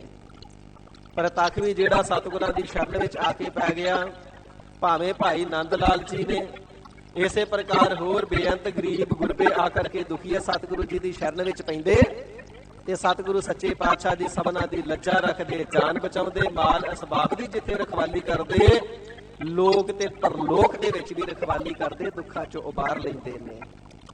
ਦਲ ਭੰਜਨ ਗੁਰ ਸੂਰਮਾ, ਵੱਡ ਜੋਧਾ ਬਹੁ ਪਰ ਉਪਕਾਰੀ। ਮੀਰੀ ਪੀਰੀ ਦੇ ਮਾਲਕ ਸਾਹਿਬ ਸਤਿਗੁਰੂ ਸ੍ਰੀ ਗੁਰੂ ਹਰਗੋਬਿੰਦ ਸਾਹਿਬ ਸੱਚੇ ਪਾਤਸ਼ਾਹ ਜੀ ਮਹਾਰਾਜ, ਆਪ ਜੀ ਦੇ ਪਾਸ ਇੱਕ ਭਾਗਮਲ ਨਾਮ ਦਾ ਸੌਦਾਗਰ ਆਇਆ ਹੈ ਤੇ ਆ ਕਰਕੇ ਬੇਨਤੀ ਕੀਤੀ, ਸੱਚੇ ਪਾਤਸ਼ਾਹ ਮਹਾਰਾਜ ਜੀਓ, ਆਪ ਜੀ ਦੇ ਵਾਸਤੇ ਘੋੜੇ ਲੈ ਕਰਕੇ ਆਇਆ ਸੀ, ਪਰ ਜਿਹੜਾ ਘੋੜਾ ਆਪ ਜੀ ਵਾਸਤੇ ਲਿਆਂਦਾ ਸੀ ਨਾ, ਮਹਾਰਾਜ ਲਾਹੌਰ ਦੇ ਵਿੱਚ ਸੂਬੇਦਾਰ ਨੇ ਜ਼ਬਰਦਸਤੀ ਖੋਹ ਲਿਆ ਹੈ। ਵਪਾਰ ਕਰਦਾ, ਘੋੜੇ ਦੀ ਖਰੀਦੋ ਫਰੋਖਤ ਕਰਨਾ ਇਸ ਦਾ ਕਿੱਤਾ ਸੀ। ਤੇ ਕਾਬਲ ਦੇ ਵਿੱਚੋਂ ਸਤਿਗੁਰੂ ਜੀ ਦੇ ਵਾਸਤੇ 11,000 ਰੁਪਇਆ ਉਸ ਸਮੇਂ ਖਰਚ ਕੇ ਭੇਟਾ ਤੇ ਘੋੜਾ ਲਿਆਂਦਾ ਹੈ। ਰਸਤੇ ਦੇ ਵਿੱਚ ਜਿਹੜਾ ਵੀ ਕੋਈ ਪੁੱਛਦਾ, ਕਹਿੰਦਾ ਜੀ ਇਹ ਘੋੜਾ ਤੇ ਸਤਿਗੁਰੂ ਜੀ ਦਾ, ਇਹ ਮੇਰਾ ਨਹੀਂ, ਮੈਨੂੰ ਵੇਚਣੇ ਦਾ ਕੋਈ ਹੱਕ ਨਹੀਂ, ਇਸ ਪ੍ਰਕਾਰ ਮੈਂ ਨਹੀਂ ਵੇਚ ਸਕਦਾ। ਪਰ ਜਿਸ ਵੇਲੇ ਲਾਹੌਰ ਆਇਆ ਤੇ ਲਾਹੌਰ ਦੇ ਸੂਬੇਦਾਰ ਨੇ ਖਰੀਦਣਾ ਚਾਹਿਆ ਸ਼ਹਿਜ਼ਾਦੇ ਵਾਸਤੇ, ਸ਼ਹਾਬਦੀਨ ਵਾਸਤੇ, ਤੇ ਭਾਈ ਜੀ ਨੇ ਕਹਿਣਾ ਕੀਤਾ ਜੀ ਘੋੜਾ ਸਤਿਗੁਰੂ ਜੀ ਦਾ ਹੈ, ਇਸ ਘੋੜੇ ਤੇ ਮੇਰਾ ਕੋਈ ਹੱਕ ਨਹੀਂ। ਤੇ ਸੂਬੇਦਾਰ ਨੇ ਫਿਰ ਜ਼ਬਰਦਸਤੀ ਜਿਹੜਾ ਘੋੜਾ ਸੀ ਭਾਗਮਲ ਸੌਦਾਗਰ ਜੀ ਦੇ ਪਾਸੋਂ ਖੋਹ ਲਿਆ ਹੈ ਤੇ ਆ ਕੇ ਬੇਨਤੀ ਕੀਤੀ, ਸੱਚੇ ਪਾਤਸ਼ਾਹ ਆਪ ਜੀ ਦੀ ਭਗਤੀ ਦੇ ਮਾਰਗ ਦੇ ਚੱਲਦਿਆਂ ਤੇ ਜੰਮ ਵੀ ਨੇੜੇ ਨਹੀਂ ਆਉਂਦੇ, ਪਰ ਆ ਦੁਨਿਆਵੀ ਜੰਮ ਬੜੇ ਡਾਢੇ ਨੇ। ਮਹਾਰਾਜ ਸੂਬੇਦਾਰ ਰੂਪੀ ਜੰਮ ਨੇ ਮੇਰੇ ਪਾਸੋਂ ਆਪ ਜੀ ਦਾ ਘੋੜਾ ਖੋਹ ਲਿਆ ਹੈ, ਪਰ ਮੇਰੇ ਹਿਰਦੇ ਦੀ ਭਾਵਨਾ ਉਹ ਘੋੜਾ ਸੂਬੇਦਾਰ ਦੇ ਕੋਲ ਜਾਂ ਸ਼ਹਾਬਦੀਨ ਸ਼ਹਿਜ਼ਾਦੇ ਦੇ ਕੋਲ ਨਹੀਂ, ਮਹਾਰਾਜ ਆਪ ਜੀ ਦੇ ਪਾਸ ਹੀ ਪੁੱਜਣਾ ਚਾਹੀਦਾ ਹੈ। ਆਪ ਜੀ ਇਸ ਦੇ ਉੱਪਰ ਸਵਾਰ ਹੋਵੋ। ਤੇ ਸਤਿਗੁਰੂ ਜੀ ਨੇ ਮੁਸਕਰਾ ਕਰਕੇ ਬਚਨ ਕੀਤਾ, ਭਾਗਵਾਨ ਜਦੋਂ ਤੂੰ ਅਰਦਾਸਾਂ ਸੋਧ ਕੇ ਤੁਰ ਪਿਆ ਸੀ ਤੇਰੀ ਭੇਟਾ ਤੇ ਉਦੋਂ ਹੀ ਗੁਰੂ ਘਰ ਚ ਪ੍ਰਵਾਨ ਹੋ ਗਈ ਸੀ। ਪਰ ਜੇ ਤੇਰੀ ਭਾਵਨਾ ਇਹ ਹੈ ਘੋੜਾ ਗੁਰੂ ਘਰ ਵਿੱਚ ਆਵੇ ਤੇ ਫਿਰ ਗੁਰੂ ਘਰ ਚ ਹੀ ਆਵੇਗਾ। ਸਤਿਗੁਰੂ ਜੀ ਨੇ ਇੱਧਰ ਬਚਨ ਫਰਮਾਇਆ, ਕਲਾ ਐਸੀ ਵਰਤੀ ਏ ਬਾਦਸ਼ਾਹ ਦੇ ਘਰ ਵਿੱਚ ਬਿਮਾਰੀ ਪੈ ਗਈ। ਜਿੱਥੇ ਸਰੀਰ ਰੋਗੀ ਹੋਏ ਨੇ ਉੱਥੇ ਘੋੜਾ ਵੀ ਰੋਗੀ ਹੋ ਗਿਆ। ਘੋੜਾ ਐਸਾ ਬਿਮਾਰ ਹੋਇਆ, 3 ਪੈਰਾਂ ਦੇ ਉੱਪਰ ਖੜਦਾ, ਚੌਥਾ ਪੈਰ ਜ਼ਮੀਨ ਤੇ ਲਾਉਂਦਾ ਹੀ ਨਹੀਂ, ਚੌਥਾ ਪੈਰ ਚੁੱਕ ਕੇ ਰੱਖਦਾ, ਨਾ ਘਾਹ ਖਾਂਦਾ ਹੈ ਨਾ ਦਾਣੇ ਖਾਂਦਾ ਹੈ। ਸਿਆਣੇ ਸਿਆਣੇ ਡਾਕਟਰਾਂ ਦੇ ਪਾਸੋਂ, ਉਸਦਾ ਵੈਦਾਂ ਦੇ ਪਾਸੋਂ ਇਲਾਜ ਕਰਾਇਆ ਪਰ ਗੱਲ ਬਣੀ ਨਹੀਂ। ਤੇ ਆਖਰਕਾਰ ਉਹ ਘੋੜਾ ਸ਼ਹਾਬਦੀਨ ਸ਼ਹਿਜ਼ਾਦੇ ਨੇ ਆਪਣੇ ਉਸਤਾਦ ਕਾਜ਼ੀ ਰੁਸਤਮ ਨੂੰ ਦੇ ਦੇਣਾ ਕੀਤਾ। ਹੁਣ ਰੁਸਤਮ ਖਾਨ ਨੇ ਘੋੜਾ ਘਰ ਦੇ ਵਿੱਚ ਜਾ ਕਰਕੇ ਬੰਨਿਆ, ਬੜੇ ਇਲਾਜ ਕਰਦਾ ਪਰ ਘੋੜਾ ਰਾਜੀ ਨਹੀਂ ਹੁੰਦਾ। ਇਸ ਨੇ ਵਿਚਾਰਨਾ ਕੀਤਾ ਘੋੜਾ ਕਿਧਰੇ ਮਰ ਨਾ ਜਾਵੇ, ਮੈਂ ਵੇਚ ਹੀ ਦੇਵਾਂ, ਨੁਕਸਾਨ ਹੋ ਜਾਣ ਨਾਲੋਂ ਚੰਗਾ ਪੈਸੇ ਵੱਟ ਲਵਾਂ। ਸਿੱਖਾਂ ਦੇ ਨਾਲ ਇਸ ਨੇ ਘੋੜਾ ਵੇਚਣ ਦੀ ਗੱਲ ਕੀਤੀ ਹੈ ਤੇ ਸਤਿਗੁਰੂ ਜੀ ਦੇ ਹੁਕਮ ਦੇ ਅਨੁਸਾਰ ਘੋੜਾ ਇਸ ਦੇ ਪਾਸੋਂ ਖਰੀਦ ਲਿਆ ਹੈ। ਸਿੱਖਾਂ ਨੇ ਘੋੜਾ ਖਰੀਦ ਕਰਕੇ ਸਤਿਗੁਰੂ ਜੀ ਦੇ ਹਜ਼ੂਰ ਅਰਪਣ ਕਰ ਦਿੱਤਾ ਹੈ। ਪਰ ਇਸ ਦੇ ਮਨ ਦੇ ਵਿੱਚ ਦੁੰਦਵਾਦ ਐਸਾ ਬਣਿਆ ਹੋਇਆ ਹੈ ਕਿ ਘੋੜੇ ਦੀ ਕੀਮਤ ਨੂੰ ਲੈ ਕਰਕੇ ਇਸ ਨੇ ਸਤਿਗੁਰੂ ਜੀ ਦੇ ਨਾਲ ਵੈਰ ਧਾਰਨ ਕਰ ਲਿਆ। ਕਾਜੀ ਰੁਸਤਮ ਖਾਨ ਨੇ ਸਤਿਗੁਰੂ ਸੱਚੇ ਪਾਤਸ਼ਾਹ ਜੀ ਲਾਹੌਰ ਦੇ ਕੋਲ ਹੀ ਸਾਧ ਸੰਗਤ ਜੀ ਮੁਜੰਗਾ ਪਿੰਡ ਹੈ, ਉੱਥੇ ਸਥਾਨ ਕੀਤਾ ਹੋਇਆ ਸੀ, ਡੇਰਾ ਕੀਤਾ ਹੋਇਆ ਸੀ। ਘੋੜਾ ਸਤਿਗੁਰੂ ਜੀ ਦੇ ਹਜ਼ੂਰ ਪਹੁੰਚ ਗਿਆ ਤੇ ਗਰੀਬ ਨਿਵਾਜ ਸੱਚੇ ਪਾਤਸ਼ਾਹ ਜੀ ਅੰਮ੍ਰਿਤ ਪ੍ਰਵਚਨਾਂ ਦੇ ਨਾਲ ਬੇਅੰਤ ਸੰਗਤਾਂ ਦਾ ਉਧਾਰ ਕਰਕੇ ਤੇ ਵਾਪਸ ਸ੍ਰੀ ਅੰਮ੍ਰਿਤਸਰ ਸਾਹਿਬ ਜੀ ਨੂੰ ਚੱਲ ਪਏ ਨੇ। ਇਧਰੋਂ ਕਾਜੀ ਰੁਸਤਮ ਖਾਨ ਦੀ ਬੇਟੀ ਹੈ ਬੀਬੀ ਕੌਲਾਂ, ਜਿਹੜੀ ਕਿ ਸਾਈਂ ਮੀਆਂ ਮੀਰ ਦੀ ਸੋਹਬਤ ਵਿੱਚ ਆਉਣ ਦੇ ਕਾਰਨ ਗੁਰੂ ਘਰ ਦੀ ਪ੍ਰੇਮਣ ਹੋ ਗਈ ਤੇ ਸਤਿਗੁਰੂ ਅਰਜਨ ਦੇਵ ਸੱਚੇ ਪਾਤਸ਼ਾਹ ਮਹਾਰਾਜ ਸਾਹਿਬ ਜੀ ਦੀ ਸੁੱਖਾਂ ਦੀ ਮਣੀ, ਸੁੱਖਾਂ ਦੀ ਦਾਤੀ ਗੁਰਬਾਣੀ ਸੁਖਮਨੀ ਸਾਹਿਬ ਜਿਸ ਨੇ ਜ਼ੁਬਾਨੀ ਯਾਦ ਕਰ ਲਈ ਤੇ ਨਿਤਾ ਪ੍ਰਤੀ ਹਰ ਵੇਲੇ ਸੁਖਮਨੀ ਸਾਹਿਬ ਜੀ ਦਾ ਪਾਠ ਕਰਦੀ ਰਹਿੰਦੀ ਹੈ। ਤਵਾਰੀਖ ਗੁਰੂ ਖਾਲਸਾ ਦੇ ਅੰਦਰ ਲਿਖਿਆ ਕਿ ਗੁਰਬਾਣੀ ਦੇ ਬਹੁਤ ਸ਼ਬਦ ਉਸਨੇ ਹੋਰ ਵੀ ਯਾਦ ਕੀਤੇ, ਕੰਠ ਕੀਤੇ ਤੇ ਹਰ ਵੇਲੇ ਗੁਰਬਾਣੀ ਦੇ ਸ਼ਬਦਾਂ ਨੂੰ ਪੜ੍ਹਦੀ ਰਹਿੰਦੀ ਹੈ। ਹੁਣ ਬੀਬੀ ਕੌਲਾਂ ਦਾ ਜਿਹੜਾ ਬਾਪ ਹੈ ਕਾਜੀ ਰੁਸਤਮ ਖਾਨ, ਇਹ ਸਤਿਗੁਰੂ ਜੀ ਦੇ ਨਾਲ ਆਪਣੇ ਮਨ ਦੇ ਵਿੱਚ ਦੁਸ਼ਮਣੀ ਪਾਲ ਕੇ ਬੈਠਾ ਹੈ। ਪਰ ਇਸ ਦੀ ਜਿਹੜੀ ਸਪੁੱਤਰੀ ਹੈ ਉਹ ਗੁਰੂ ਜੀ ਦੀ ਸਿੱਖਣੀ ਬਣਨਾ ਚਾਹੁੰਦੀ ਹੈ, ਹਰ ਵੇਲੇ ਗੁਰਬਾਣੀ ਪੜ੍ਹਦੀ ਹੈ। ਜਦੋਂ ਕਾਜੀ ਰੁਸਤਮ ਖਾਨ ਨੂੰ ਪਤਾ ਲੱਗਾ ਤੇ ਡਾਢਾ ਮਨ ਵਿਆਕੁਲ ਹੋਇਆ, ਆਪਣੀ ਬੇਟੀ ਨੂੰ ਸਮਝਾਉਣ ਲੱਗਾ, ਨਹੀਂ ਸਮਝਦੀ, ਫਿਰ ਡਰਾਉਂਦਾ ਹੈ, ਧਮਕਾਉਂਦਾ ਹੈ, ਕਹਿੰਦਾ ਤੂੰ ਮੁਸਲਮਾਨ ਹੋ ਕਰਕੇ ਹਿੰਦੂਆਂ ਦੇ ਪੀਰ ਦੀ ਬਾਣੀ ਪੜ੍ਹਦੀ ਏ, ਹਿੰਦੂ ਗੁਰੂ ਦੀ ਬਾਣੀ ਪੜ੍ਹਦੀ ਏ। ਭਾਵੇਂ ਕਿ ਸਤਿਗੁਰੂ ਜੀ ਦਾ ਸਿਧਾਂਤ ਬੜਾ ਸਪਸ਼ਟ ਹੈ, ਨਾ ਹਮ ਹਿੰਦੂ ਨਾ ਮੁਸਲਮਾਨ, ਅੱਲਾਹ ਰਾਮ ਕੈ ਪਿੰਡ ਪ੍ਰਾਨ। ਸਤਿਗੁਰੂ ਜੀ ਤਾਂ ਰੱਬੀ ਜੋਤ ਹੈ ਤੇ ਰੱਬ ਦੀ ਕੌਣ ਕੋਈ ਜਾਤ ਮੁਕਰਰ ਕਰ ਸਕਦਾ ਹੈ, ਪਰ ਭੁੱਲਣ ਲੋਕ ਨਹੀਂ ਟਲਦੇ। ਕਾਜ਼ੀ ਕਹਿਣ ਲੱਗਾ ਸਤਿਗੁਰੂ ਜੀ ਹਿੰਦੂ ਨੇ ਤੇ ਤੂੰ ਮੁਸਲਮਾਨ ਦੀ ਬੇਟੀ ਹੋ ਕਰਕੇ ਕਾਫਰਾਂ ਦੇ ਗੁਰੂ ਦੀ ਬਾਣੀ ਪੜ੍ਹਦੀ ਹੈ ਤੇ ਇਸਲਾਮ ਮਤ ਦੀ ਸ਼ਰਅ ਦੇ ਅਨੁਸਾਰ ਜੇ ਕੋਈ ਕਾਫਰਾਂ ਦੇ ਗੁਰੂ ਦੀ ਬਾਣੀ ਪੜ੍ਹੇ ਉਹ ਸਜ਼ਾ ਦੇ ਯੋਗ ਹੁੰਦਾ ਹੈ। ਸਜ਼ਾ ਦੀਆਂ ਧਮਕੀਆਂ ਦਿੱਤੀ, ਪਰ ਬੀਬੀ ਕੌਲਾਂ ਜਿਸ ਦੇ ਹਿਰਦੇ ਦਾ ਪਿਆਰ ਗੁਰਬਾਣੀ ਦੇ ਨਾਲ ਲੱਗਾ, ਹੁਣ ਉਹ ਅੰਮ੍ਰਿਤ ਰਸ ਛੱਡਿਆ ਨਹੀਂ ਜਾਂਦਾ, ਧਮਕੀਆਂ ਦਾ ਅਸਰ ਨਹੀਂ ਹੁੰਦਾ। ਤੇ ਕਾਜ਼ੀ ਹੋਰ ਵੀ ਗੁੱਸੇ ਵਿੱਚ ਆ ਕੇ ਕਹਿਣ ਲੱਗਾ, ਜੇ ਤੂੰ ਮੇਰੀ ਗੱਲ ਨਾ ਮੰਨੀ, ਸਤਿਗੁਰੂ ਜੀ ਦੀ ਗੁਰਬਾਣੀ ਪੜ੍ਹਨੀ ਨਾ ਛੱਡੀ ਤੇ ਮੈਂ ਦੂਸਰਿਆਂ ਕਾਜ਼ੀਆਂ ਦੇ ਕੋਲੋਂ ਫਤਵਾ ਲਵਾ ਕਰਕੇ ਤੈਨੂੰ ਮਰਵਾ ਦੇਣਾ ਹੈ। ਹਿੰਦੂਆਂ ਦੇ ਗੁਰੂ ਦੀ ਬਾਣੀ ਪੜ੍ਹਨੇ ਦਾ, ਸਤਿਗੁਰੂ ਜੀ ਦੀ ਗੁਰਬਾਣੀ ਪੜ੍ਹਨੇ ਦਾ ਤੈਨੂੰ ਫਲ ਇਹ ਮਿਲੇਗਾ, ਤੈਨੂੰ ਮਰਨਾ ਪਵੇਗਾ, ਸਜ਼ਾਏ ਮੌਤ ਪ੍ਰਵਾਨ ਕਰ ਲੈ ਜੇ ਗੁਰਬਾਣੀ ਪੜ੍ਹਨੀ ਨਹੀਂ ਛੱਡਣੀ ਤੇ। ਪਰ ਸਾਧ ਸੰਗਤ ਜੀ ਜਿਨ੍ਹਾਂ ਦੇ ਹਿਰਦੇ ਨੂੰ ਰੰਗ ਲੱਗ ਜਾਵੇ, ਪਿਆਰ ਲੱਗ ਜਾਵੇ, ਹੁਣ ਧਮਕੀਆਂ ਕਿੱਥੇ ਅਸਰ ਕਰਦੀਆਂ ਨੇ।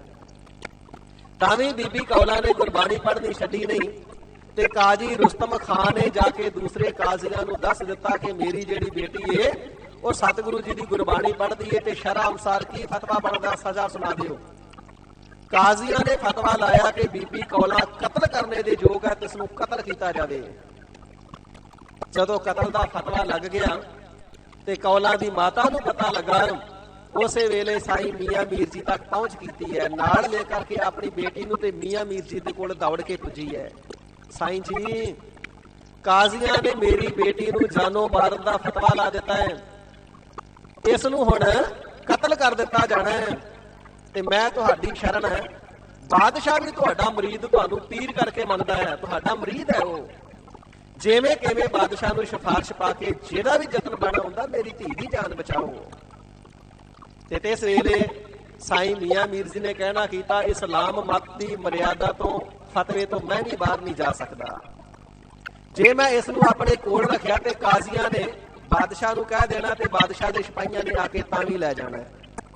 ਇਸ ਨੂੰ ਆਪਣੇ ਮੁਰੀਦਾਂ ਚੇਲਿਆਂ ਦੇ ਕੋਲ ਜਿੱਥੇ ਵੀ ਭੇਜ ਦੇਵਾਂ, ਹੁਣ ਬਾਦਸ਼ਾਹ ਦੇ ਸਿਪਾਹੀਆਂ ਨੇ ਛੱਡਣਾ ਨਹੀਂ, ਕਾਜ਼ੀਆਂ ਦਾ ਫਤਵਾ ਲੱਗ ਗਿਆ, ਹੁਣ ਇਸ ਦੀ ਜਾਨ ਤੇ ਮੈਂ ਵੀ ਨਹੀਂ ਬਚਾ ਸਕਦਾ। ਅਰਜ਼ ਗੁਜ਼ਾਰੀਏ, ਤਰਲਾ ਲਿਆ, ਮੈਂ ਤੁਹਾਡੀ ਸ਼ਰਨ ਪਈ ਹੈ, ਜਿਵੇਂ ਕਿਵੇਂ ਮੇਰੀ ਧੀ ਦੀ ਜ਼ਿੰਦਗੀ ਬਖਸ਼ ਦਿਓ।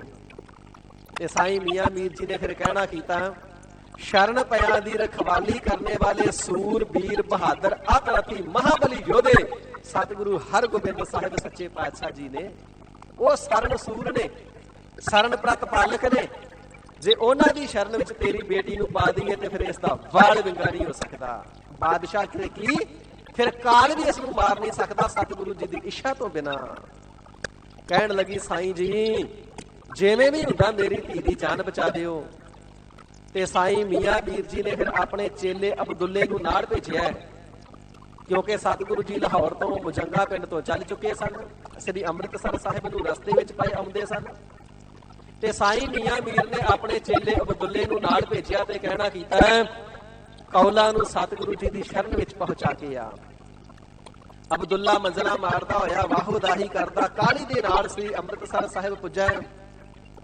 ਸਤਿਗੁਰੂ ਹਰਗੋਬਿੰਦ ਸਾਹਿਬ ਜੀ ਦੇ ਚਰਨਾਂ ਦੇ ਉੱਪਰ ਆ ਕਰਕੇ ਸਿਜਦਾ ਕੀਤਾ ਹੈ, ਮੱਥਾ ਟੇਕਿਆ ਹੈ ਤੇ ਬੇਨਤੀ ਕੀਤੀ ਹੈ, ਗਰੀਬ ਨਿਵਾਜ ਸਰਨ ਪ੍ਰਤਪਾਲਕ ਜੀਓ, ਸਾਈਂ ਮੀਆਂ ਮੀਰ ਜੀ ਨੇ ਮੈਨੂੰ ਤੁਹਾਡੇ ਕੋਲ ਭੇਜਿਆ ਹੈ। ਇਹ ਬੀਬੀ ਕੌਲਾ ਹੈ, ਇਸ ਦੇ ਬਾਪ ਕਾਜ਼ੀ ਰੁਸਤਮ ਖਾਨ ਨੇ ਦੂਸਰੇ ਕਾਜ਼ੀਆਂ ਦੇ ਪਾਸੋਂ ਮੌਤ ਦਾ ਫਤਵਾ ਜਾਰੀ ਕਰਵਾ ਦਿੱਤਾ ਹੋਇਆ ਹੈ। ਮਹਾਰਾਜ ਜਿਵੇਂ ਕਿਵੇਂ ਇਸ ਦੀ ਜਾਨ ਬਚਾਓ। ਸਾਈਂ ਮੀਆਂ ਮੀਰ ਜੀ ਨੇ ਅਰਜ਼ ਗੁਜ਼ਾਰੀ ਹੈ, ਤੁਸੀਂ ਅੱਲਾਹ ਪਾਕ ਦਾ ਸਰਗੁਣ ਸਰੂਪ ਹੋ, ਪਰਵਤਗਾਰ ਦਾ ਸਰਗੁਣ ਸਰੂਪ ਹੋ, ਗਰੀਬ ਨਿਵਾਜ ਸੱਚੇ ਪਾਤਸ਼ਾਹ ਆਪ ਜੀ ਦੀ ਸ਼ਰਨ ਪਏ ਆ, ਆਪ ਜੀ ਕਿਰਪਾਲਤਾ ਕਰਕੇ ਸਾਡੇ ਉੱਪਰ ਰਹਿਮ ਅਤਾ ਫਰਮਾਓ। ਮਹਾਰਾਜ ਜਿਵੇਂ ਕਿਵੇਂ ਕਿਰਪਾਲਤਾ ਕਰਕੇ ਸ਼ਰਨ ਪਿਆਂ ਦੀ ਲੱਜਾ ਰੱਖੋ, ਇਸ ਦੀ ਜਾਨ ਬਚਾਓ। ਤੇ ਸਤਿਗੁਰੂ ਹਰਗੋਬਿੰਦ ਸਾਹਿਬ ਸੱਚੇ ਪਾਤਸ਼ਾਹ ਜੀ ਨੇ ਫਿਰ ਬਚਨ ਕਰਨਾ ਕੀਤਾ, ਅਬਦੁੱਲੇ ਜਾ ਕੇ ਸਾਈਂ ਮੀਆਂ ਮੀਰ ਜੀ ਨੂੰ ਕਹਿ ਦੇ ਹੁਣ ਚਿੰਤਾ ਤਿਆਗ ਦੇਣ, ਹੁਣ ਬਾਦਸ਼ਾਹ ਕੁਝ ਨਹੀਂ ਵਿਗਾੜ ਸਕਦਾ। ਤੇ ਕੌਲਾਂ ਨੂੰ ਵੀ ਕਹਿਣਾ ਕੀਤਾ, ਕੌਲਾਂ ਵਾਹਿਗੁਰੂ ਜੀ ਦੀ ਬੰਦਗੀ ਦੇ ਵਿੱਚ ਜੀਵਨ ਆਪਣਾ ਬਤੀਤ ਕਰਨਾ ਕਰ, ਹੁਣ ਬਾਦਸ਼ਾਹ ਆਪ ਖੁਦ ਵੀ ਚੜ੍ਹਾਈ ਕਰਕੇ ਆ ਜੇ ਨਾ ਤੇ ਤਾਂ ਵੀ ਤੈਨੂੰ ਮਾਰ ਨਹੀਂ ਸਕਦਾ, ਪਕੜ ਕੇ ਲਿਜਾ ਨਹੀਂ ਸਕਦਾ, ਤੇਰਾ ਵਾਲ ਵਿੰਗਾ ਨਹੀਂ ਹੋਵੇਗਾ, ਨਿਰਭੈ ਹੋ ਕਰਕੇ ਵਾਹਿਗੁਰੂ ਜੀ ਦੀ ਬੰਦਗੀ ਕਰ। ਇਸ ਪ੍ਰਕਾਰ ਫਿਰ ਆਪਣੇ ਘਰ ਤੋਂ, ਆਪਣੇ ਮਹਿਲਾਂ ਤੋਂ ਕੁਛ ਦੂਰੀ ਤੇ ਸੱਚਖੰਡ ਸ੍ਰੀ ਹਰਿਮੰਦਰ ਸਾਹਿਬ ਜੀ ਦੇ ਪਾਸ ਬਾਬਾ ਅਟਲ ਰਾਏ ਸਾਹਿਬ ਜੀ ਦਾ ਜਿੱਥੇ ਸਾਧ ਸੰਗਤ ਜੀ ਸਥਾਨ ਬਣਿਆ ਹੋਇਆ ਨਾ, ਤੇ ਸਰੋਵਰ ਦੇ ਦੂਸਰੇ ਕਿਨਾਰੇ ਤੇ ਬੀਬੀ ਕੌਲਾਂ ਜੀ ਦਾ ਗੁਰਦੁਆਰਾ ਸਾਹਿਬ ਹੈ। ਇੱਥੇ ਉਸ ਵੇਲੇ ਮਕਾਨ ਹੋਇਆ ਕਰਦਾ ਸੀ। ਸਤਿਗੁਰੂ ਹਰਗੋਬਿੰਦ ਸਾਹਿਬ ਜੀ ਨੇ ਉਹ ਮਕਾਨ ਬੀਬੀ ਕੌਲਾਂ ਨੂੰ ਦੇ ਦੇਣਾ ਕੀਤਾ ਤੇ ਸੇਵਾਦਾਰਾਂ ਨੂੰ ਹੁਕਮ ਕਰ ਦਿੱਤਾ, ਲੰਗਰ ਦੇ ਵਿੱਚੋਂ ਪ੍ਰਸ਼ਾਦਾ ਪਾਣੀ ਤੇ ਬਸਤਰ ਇਤਿਆਦਿ ਗੁਰੂ ਘਰ ਦੇ ਵਿੱਚੋਂ ਦੇਣੇ ਨੇ, ਕਿਉਂਕਿ ਇਹ ਗੁਰਬਾਣੀ ਪੜ੍ਹਨ ਵਾਲੀ ਗੁਰਚਰਨਾਂ ਦੀ ਪ੍ਰੇਮਣ ਹੈ। ਸਤਿਗੁਰੂ ਅਰਜਨ ਦੇਵ ਸਾਹਿਬ ਪਿਤਾ ਸਤਿਗੁਰੂ ਜੀ ਦੀ ਗੁਰਬਾਣੀ ਪੜ੍ਹਦੀ ਹੈ ਤੇ ਆ ਕਰਕੇ ਸ਼ਰਨ ਵਿੱਚ ਪਈ ਹੈ। ਇਸ ਪ੍ਰਕਾਰ ਜਿੱਥੇ ਹੋਰ ਹਜ਼ਾਰਾਂ ਗਰੀਬ ਗੁਰਬੇ ਸਤਿਗੁਰੂ ਜੀ ਦੇ ਲੰਗਰੋਂ ਭੋਜਨ ਛਕਦੇ ਤੇ ਬਸਤਰ ਪ੍ਰਾਪਤ ਕਰਦੇ, ਸਤਿਗੁਰੂ ਜੀ ਦੀ ਦਇਆ ਦੇ ਨਾਲ ਸਤਿਗੁਰੂ ਜੀ ਨੇ ਇਸ ਨੂੰ ਵੀ ਸ਼ਰਨ ਦੇ ਵਿੱਚ ਰੱਖ ਕਰਕੇ ਸਾਰੇ ਇਸ ਦੇ ਡਰ ਦੂਰ ਕਰ ਦੇਣਾ ਕੀਤੇ। ਸੋ ਹਜ਼ੂਰ ਫਰਮਾਵਣਾ ਕਰਦੇ ਨੇ, ਜਿਹੜੇ ਪੂਰੇ ਸਤਿਗੁਰੂ ਜੀ ਐਸੇ ਵੀਰ ਬਹਾਦਰ ਆਤਰਥੀ ਸੂਰਮੇ ਨੇ, ਜਿਨ੍ਹਾਂ ਦੇ ਉੱਪਰ ਨਾ ਤੇ ਬਾਦਸ਼ਾਹ ਦਾ ਹੁਕਮ ਚੱਲਦਾ, ਨਾ ਕਾਜ਼ੀਆਂ ਦਾ ਫਤਵਾ ਚੱਲਦਾ ਤੇ ਨਾ ਹੀ ਕਾਲ ਦਾ ਕੋਈ ਹੁਕਮ ਚੱਲਦਾ। ਐਸੇ ਸੂਰਬੀਰ ਬਹਾਦਰ ਸੂਰਮੇ ਨੇ ਸਤਿਗੁਰੂ ਜੀ ਇਸੇ ਪ੍ਰਕਾਰ ਸਰਨ ਸੂਰ ਫਾਰੇ ਜਮਕਾ ਕਰ। ਸੂਰਬੀਰ ਬਹਾਦਰ ਆਤਰਥੀ ਸੂਰਮੇ ਜੀ ਸ਼ਰਨ ਵਿੱਚ ਪਿਆ ਦੀ ਜਿੱਥੇ ਲੱਚਾ ਰੱਖਦੇ ਨੇ ਨਾ, ਇਸ ਲੋਕ ਦੇ ਵਿੱਚ ਰਖਵਾਲੇ ਨੇ। ਐਥੈ ਉਥੈ ਰਖਵਾਲਾ ਪ੍ਰਭ ਸਤਿਗੁਰ ਦੀਨ ਦਇਆਲਾ। ਦੀਨਾ ਤੇ ਦਇਆਲਤਾ ਕਰਨ ਵਾਲੇ ਪ੍ਰਭੂ ਦੇ ਸਰਗੁਣ ਸਰੂਪ ਨੇ ਸਤਿਗੁਰੂ ਜੀ। ਤੇ ਇੱਥੇ ਇਸ ਲੋਕ ਦੇ ਵਿੱਚ ਤੇ ਉੱਥੇ ਦਰਗਾਹ ਦੇ ਵਿੱਚ ਹੀ ਰਖਵਾਲਾ ਨੇ। ਫਾਰੇ ਜਮ ਕਾਗਰ, ਜਿੱਥੇ ਸ਼ਰਨ ਵਿੱਚ ਪਿਆਂ ਦੀ ਇੱਥੇ ਲੱਜਾ ਰੱਖਦੇ ਨੇ, ਜਿਹੜੇ ਦਰਗਾਹ ਦੇ ਅੰਦਰ ਧਰਮ ਰਾਜ ਦੀ ਕਚਹਿਰੀ ਦੇ ਅੰਦਰ ਚਿੱਤਰਗੁਪਤ ਦੇ ਲਿਖੇ ਹੋਏ ਲੇਖੇ ਦੇ ਕਾਗਜ਼ ਨੇ ਨਾ, ਸਤਿਗੁਰੂ ਜੀ ਹੁਕਮ ਦੇ ਕੇ ਉਹ ਕਾਗਜ਼ ਹੀ ਪੜਵਾ ਦਿੰਦੇ ਨੇ। ਸਾਡਾ ਸਿੱਖ ਹੈ ਧਰਮ ਰਾਜ, ਇਸ ਨੂੰ ਲੇਖਾ ਨਹੀਂ ਪੁੱਛਣਾ। ਧਰਮ ਰਾਏ ਦਰ ਕਾਗਦ ਫਾਰੇ, ਜਨ ਨਾਨਕ ਲੇਖਾ ਸਮਝਾ। ਨਾਨਕ ਜਿਨ ਕਾ ਸਤਿਗੁਰ ਮਿਲਿਆ, ਤਿਨ ਕਾ ਲੇਖਾ ਨਿਬੜਿਆ। ਉਹਨਾਂ ਦਾ ਲੇਖਾ ਹੀ ਨਿਬੜ ਜਾਂਦਾ ਹੈ। ਧਰਮਰਾਜ ਤਿੰਨਾਂ ਨੂੰ ਲੇਖਾ ਹੀ ਨਹੀਂ ਪੁੱਛ ਸਕਦਾ। ਤਿੰਨਾਂ ਦੇ ਲੇਖੇ ਦੇ ਕਾਗਜ਼ ਹੀ ਧਰਮਰਾਜ ਪਾੜ ਕੇ ਸੁੱਟ ਦਿੰਦਾ। ਐਸੀ ਸਤਿਗੁਰੂ ਜੀ ਦੀ ਕਲਾ ਵਰਤਦੀ ਹੈ। ਸੋ ਸਤਿਗੁਰੂ ਸੱਚੇ ਪਾਤਸ਼ਾਹ ਜੀ ਐਸੇ ਦੀਨ ਦਇਆਲ, ਜਿੱਥੇ ਸ਼ਰਨ ਪਿਆਂ ਦੀ ਇਸ ਲੋਕ ਦੇ ਵਿੱਚ ਧਨ ਮਾਲ ਅਸਬਾਬ ਤੇ ਜ਼ਿੰਦਗੀ ਸ਼ਰੀਰਾਂ ਦੀ ਤੇ ਧਰਮ ਦੀ ਰਖਵਾਲੀ ਕਰਦੇ ਨੇ, ਦਰਗਾਹ ਦੇ ਵਿੱਚ ਧਰਮ ਰਾਜੇ ਦੇ ਪਾਸੋਂ ਦੰਡ ਮਿਲਣ ਤੋਂ ਰਖਵਾਲੀ ਕਰਦੇ ਨੇ, ਸਜ਼ਾ ਨਹੀਂ ਮਿਲਣ ਦਿੰਦੇ। ਲੇਖੇ ਦੇ ਕਾਗਜ਼ ਹੀ ਸਤਿਗੁਰੂ ਜੀ ਪੜਵਾ ਦਿੰਦੇ ਹਨ। ਵਿਸ਼ਰਾਮ ਦੇ ਕਰਕੇ ਸਾਹਿਬ ਜੀ ਪ੍ਰਵਚਨ ਫਰਮਾ ਰਹੇ ਹਨ ਜੀ। ਸਤਿਗੁਰ ਮੰਤਰ ਦਿਓ ਹਰ ਨਾਮ। ਗਰੀਬ ਨਿਵਾਜ ਸੱਚੇ ਪਾਤਸ਼ਾਹ ਜੀ ਸਤਿਗੁਰੂ ਜੀ ਹੋਰ ਕੀ ਕੀ ਬਖਸ਼ਿਸ਼ਾਂ ਕਰਦੇ ਨੇ ਗੁਰਸਿੱਖ ਦੇ ਉੱਪਰ। ਤੇ ਸਾਹਿਬ ਜੀ ਫਰਮਾਉਂਦੇ ਨੇ, ਭਰਿਓ ਸਤਿਗੁਰੂ ਜੀ ਕਿਰਪਾਲਤਾ ਕਰਕੇ ਵਾਹਿਗੁਰੂ ਜੀ ਦੇ ਨਾਮ ਦਾ ਮੰਤਰ ਗੁਰਸਿੱਖ ਨੂੰ ਜਪਣ ਵਾਸਤੇ ਦਿੰਦੇ ਨੇ। ਦਸਾਂ ਹੀ ਜਾਮਿਆਂ ਦੇ ਅੰਦਰ ਸਤਿਗੁਰੂ ਜੀ ਨੇ ਕਿਰਪਾਲਤਾ ਕਰਕੇ ਵਾਹਿਗੁਰੂ ਗੁਰ ਮੰਤਰ ਬਖਸ਼ਿਆ ਹੈ ਨਾ। ਇਸ ਗਰੀਬ ਨਿਵਾਜ ਸਤਿਗੁਰੂ ਸ੍ਰੀ ਗੁਰੂ ਗੋਬਿੰਦ ਸਿੰਘ ਸਾਹਿਬ ਜੀ ਨੇ ਫਿਰ ਪ੍ਰਵਚਨ ਫਰਮਾਵਣਾ ਕੀਤਾ। ਸਿੱਖ ਪੰਚਨ ਮਹਿ ਮੇਰੋ ਬਾਸਾ, ਅਥਵਾ ਆਤਮਾ ਗ੍ਰੰਥ ਵਿੱਚ ਤੇ ਸਰੀਰ ਪੰਥ ਵਿੱਚ। ਇਹ ਸਾਧ ਸੰਗਤ ਜੀ ਅੱਜ ਪੰਜ ਪਿਆਰੇ, ਗੁਰੂ ਕਾ ਪੰਥ, ਗੁਰੂ ਕਾ ਸਰੀਰ, ਹਾਜ਼ਰ ਨਾਜ਼ਰ ਪ੍ਰਤੱਖ ਕਲਗੀਧਰ ਪਾਤਸ਼ਾਹ ਜੀ ਦਾ ਸਰਗੁਣ ਸਰੂਪ ਪੰਜ ਪਿਆਰੇ ਅੱਜ ਵੀ ਸਾਧ ਸੰਗਤ ਜੀ ਅੰਮ੍ਰਿਤ ਛਕਾ ਕਰਕੇ ਵਾਹਿਗੁਰੂ ਗੁਰ ਮੰਤਰ ਬਖਸ਼ਣਾ ਕਰਦੇ ਨੇ, ਜਿਸ ਨੂੰ ਜਪ ਕਰਕੇ ਹਉਮੈ ਦੀ ਨਿਵਰਤੀ ਹੋ ਜਾਂਦੀ ਹੈ। ਵਾਹਿਗੁਰੂ ਗੁਰ ਮੰਤਰ ਹੈ ਜਪ ਹਉਮੈ ਖੋਈ। ਤੇ ਜੇ ਕੋਈ ਸ਼ੰਕਾ ਕਰੇ ਜੀ ਨਾਮ ਜਪਿਆ ਤੇ ਹਉਮੈ ਤੇ ਨਿਵਰਤ ਹੋਣੀ ਹੈ, ਵਿਸ਼ੇਸ਼ ਕਰਕੇ ਕਿਉਂ ਲਿਖਿਆ ਹਉਮੈ ਖੋਈ? ਭਾਈ ਇਸ ਸ਼ੰਕੇ ਦਾ ਜਵਾਬ ਇਹ ਹੈ, ਜਪ ਕਰੇ ਤੇ ਹਉਮੈ ਆ ਜਾਂਦੀ ਮੈਂ ਜਪੀਆਂ ਹਾਂ, ਤਪ ਕਰੇ ਤੇ ਹਉਮੈ ਆ ਜਾਂਦੀ ਹੈ ਮੈਂ ਤਪੀਆਂ ਹਾਂ। ਸਿੱਧਾਂ ਦੇ ਅੰਦਰ ਕੋਈ ਥੋੜੀ ਹਉਮੈ ਸੀ। ਸਤਿਗੁਰੂ ਨਾਨਕ ਦੇਵ ਸੱਚੇ ਪਾਤਸ਼ਾਹ ਮਹਾਰਾਜ ਜੀ ਦੇ ਨਾਲ ਮੱਥਾ ਲਾਉਣ ਦਾ ਯਤਨ ਕੀਤਾ ਕਿ ਗੁਰੂ ਨਾਨਕ ਪਾਤਸ਼ਾਹ ਜੀ ਨੂੰ ਹਰਾ ਕਰਕੇ ਸ਼ਕਤੀਆਂ ਦੇ ਨਾਲ ਜਾਂ ਚਰਚਾ ਦੇ ਨਾਲ ਆਪਣੇ ਪੰਥ ਦੇ ਵਿੱਚ ਲੈ ਆਈਏ ਤੇ ਸਾਡੇ ਮਤ ਦਾ ਪ੍ਰਚਾਰ ਹੋਵੇ। ਇਹ ਨਹੀਂ ਚਾਹਤਾ ਹਗਤਾ ਪਰਮਾਤਮਾ ਜੀ ਨੂੰ ਆਪਣਾ ਚੇਲਾ ਬਣਾਉਣਾ ਲੋੜਦੇ ਨੇ ਕਿ ਪ੍ਰਮਾਤਮਾ ਜੀ ਦੇ ਸਰਗੁਣ ਸਰੂਪ ਗੁਰੂ ਨਾਨਕ ਨੂੰ ਆਪਣਾ ਚੇਲਾ ਬਣਾ ਲਈਏ, ਆਪਣੇ ਪੰਥ ਵਿੱਚ ਲੈ ਆਈਏ। ਹਉਮੈ ਹੀ ਆ ਨਾ। ਫਿਰ ਸ਼ਕਤੀਆਂ ਦਿਖਾ ਕਰਕੇ ਸ਼ਕਤੀਆਂ ਦੇ ਨਾਲ ਪ੍ਰਭਾਵਿਤ ਕਰਨ ਦਾ ਯਤਨ ਕਰਦੇ ਨੇ। ਜਿਨ੍ਹਾਂ ਨੇ ਜਪ ਕੀਤੇ, ਤਪ ਕੀਤੇ, ਸਿੱਧੀਆਂ ਪ੍ਰਾਪਤ ਕੀਤੀਆਂ, ਹਉਮੈ ਆ ਜਾਂਦੀ ਹੈ। ਪਰ ਵਾਹਿਗੁਰੂ ਜੀ ਦਾ ਗੁਰ ਮੰਤਰ ਐਸਾ ਹਉਮੈ ਆਉਂਦੀ ਨਹੀਂ, ਜਿਹੜੀ ਕਰੋੜਾਂ ਜਨਮਾਂ ਦੇ ਸੰਸਕਾਰਾਂ ਦੀ, ਪੂਰਬਲੇ ਜਨਮਾਂ ਦੇ ਕਰਮਾਂ ਦੇ ਅਨੁਸਾਰ ਵੀ ਮੈਲ ਤੇ ਹਉਮੈ ਹਿਰਦੇ ਦੇ ਅੰਦਰ ਇਕੱਠੀ ਹੋ ਕਰਕੇ ਜਮਾ ਹੋਈ ਬੈਠੀ ਹੈ ਨਾ। ਮਹਾਰਾਜ ਜੀ ਉਸ ਦਾ ਵੀ ਡੇਰਾ ਢਾ ਦਿੰਦੇ ਨੇ। ਹਿਰਦੇ ਦੇ ਅੰਦਰ ਵਾਹਿਗੁਰੂ ਜੀ ਦਾ ਗੁਰ ਮੰਤਰ ਉਸ ਹਉਮੈ ਨੂੰ ਵੀ ਨਹੀਂ ਰਹਿਣ ਦਿੰਦਾ, ਜਿਹੜੀ ਹਉਮੈ ਦੀਰਘ ਰੋਗ ਹੈ। ਵੱਡਾ ਭਾਰੀ ਰੋਗ ਹਉਮੈ ਦਾ ਸਤਿਗੁਰੂ ਜੀ ਦਾ ਗੁਰ ਮੰਤਰ ਹਉਮੈ ਦੀ ਨਿਵਰਤੀ ਕਰ ਦਿੰਦਾ। ਜਪ ਸਿੱਖੋ, ਜਪਣਾ ਕਰੋ, ਹਉਮੈ ਖੋਈ, ਹਉਮੈ ਨਾਸ ਹੋ ਜਾਵੇਗੀ। ਤੇ ਸਾਹਿਬ ਜੀ ਫਰਮਾਨ ਕਰਦੇ ਨੇ, ਐਸਾ ਹਉਮੈ ਦੀ ਨਿਵਰਤੀ ਵਾਲਾ ਗੁਰ ਮੰਤਰ ਸਤਿਗੁਰੂ ਜੀ ਕਿਰਪਾਲਤਾ ਕਰਕੇ ਆਪਣੇ ਸਿੱਖਾਂ ਨੂੰ ਬਖਸ਼ਣਾ ਕਰਦੇ ਹਨ। ਵਾਹਿਗੁਰੂ ਜੀ ਦਾ ਨਾਮ ਬਖਸ਼ਣਾ ਕਰਦੇ ਹਨ। ਇਸੇ ਪ੍ਰਕਾਰ ਸਤਿਗੁਰ ਮੰਤਰ ਦਿਓ ਹਰ ਨਾਮ।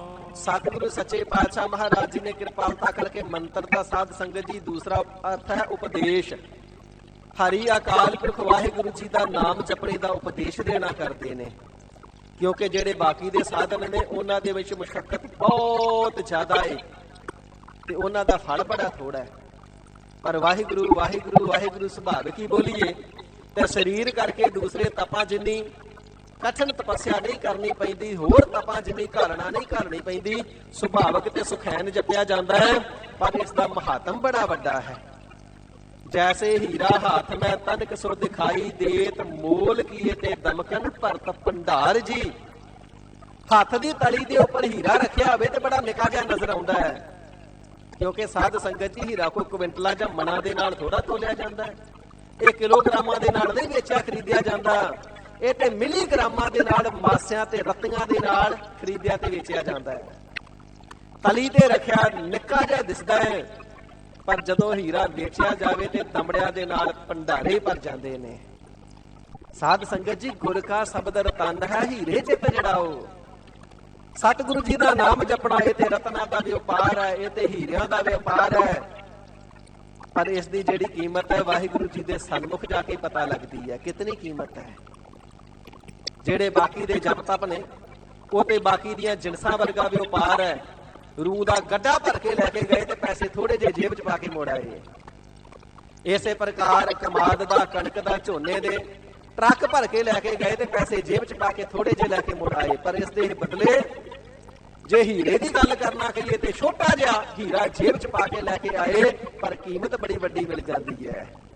ਟਰੱਕਾਂ ਦੇ ਟਰੱਕ ਜਿਨਸਾਂ ਵੇਚਦੀ ਹੈ ਤੇ ਉਨੀ ਕੀਮਤ ਨਹੀਂ ਮਿਲਦੀ ਜਿਤਨੀ ਇੱਕ ਹੀਰੇ ਦੀ ਕੀਮਤ ਮਿਲ ਜਾਂਦੀ ਹੈ। ਇਸ ਕਰਕੇ ਸਤਿਗੁਰੂ ਸੱਚੇ ਪਾਤਸ਼ਾਹ ਜੀ ਨੇ ਹਰੀ ਪਰਮਾਤਮਾ ਜੀ ਦਾ ਨਾਮ ਜਪਣੇ ਦਾ ਮੰਤਰ ਉਪਦੇਸ਼ ਦੇਣਾ ਕੀਤਾ ਹੈ, ਮਤਾ ਦੇਣਾ ਕੀਤਾ ਹੈ। ਸਿੱਖ ਨੂੰ ਮਤ ਸਿੱਖਿਆ ਦੇਣਾ ਕੀਤੀ, ਸਿੱਖਾ ਹਰੀ ਪਰਮਾਤਮਾ ਜੀ ਦਾ ਨਾਮ ਜਪ।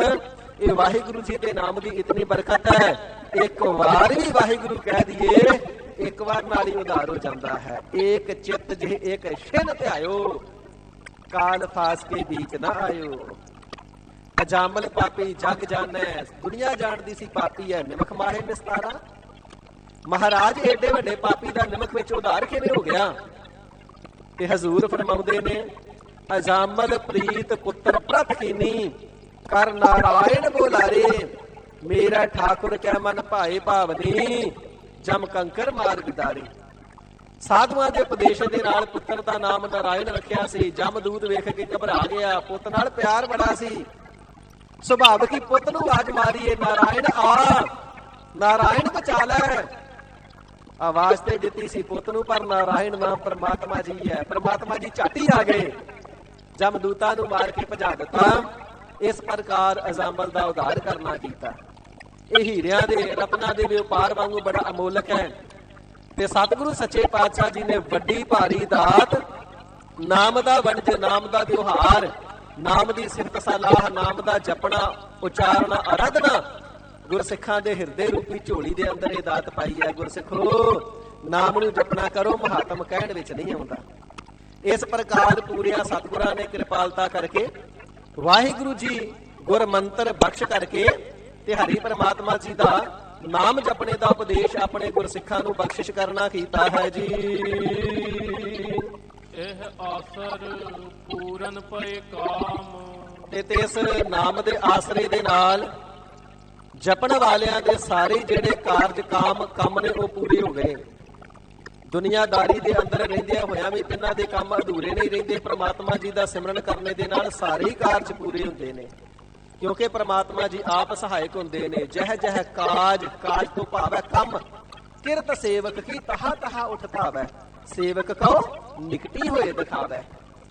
ਪ੍ਰਮਾਤਮਾ ਜੀ ਸੇਵਕ ਦੇ ਸਦਾ ਹੀ ਅੰਗ ਸੰਗ ਹੋ ਕਰਕੇ, ਸਦਾ ਅੰਗ ਸੰਗੇ, ਅੰਗ ਤੋਂ ਭਾਵ ਹੈ ਸਰੀਰ, ਸਰੀਰ ਦੇ ਨਾਲ ਹੀ ਰਹਿੰਦੇ ਨੇ ਹਰ ਵੇਲੇ। ਅੰਗ ਤੋਂ ਭਾਵ ਹੈ ਹਿਰਦਾ, ਹਿਰਦੇ ਦੇ ਅੰਦਰ ਹੀ ਰਹਿੰਦੇ ਨੇ ਹਰ ਵੇਲੇ। ਅਭੰਗੰ ਬਿਠੂਤੇ ਅਥਵਾ ਗੁਰ ਮੇਰਾ ਸੰਗ ਸਦਾ ਹੈ ਨਾਲੇ। ਸਦਾ ਹੀ ਨਾਲ ਅੰਗ ਸੰਗ ਹਾਜ਼ਰ ਹੋ ਕਰਕੇ ਗਰੀਬ ਨਿਵਾਜ ਸਾਹਿਬ ਜੀ ਸਿੱਖ ਦੀ ਰਖਵਾਲੀ ਕਰਦੇ ਨੇ, ਕਾਰਜ ਪੂਰੇ ਕਰ ਦਿੰਦੇ ਨੇ।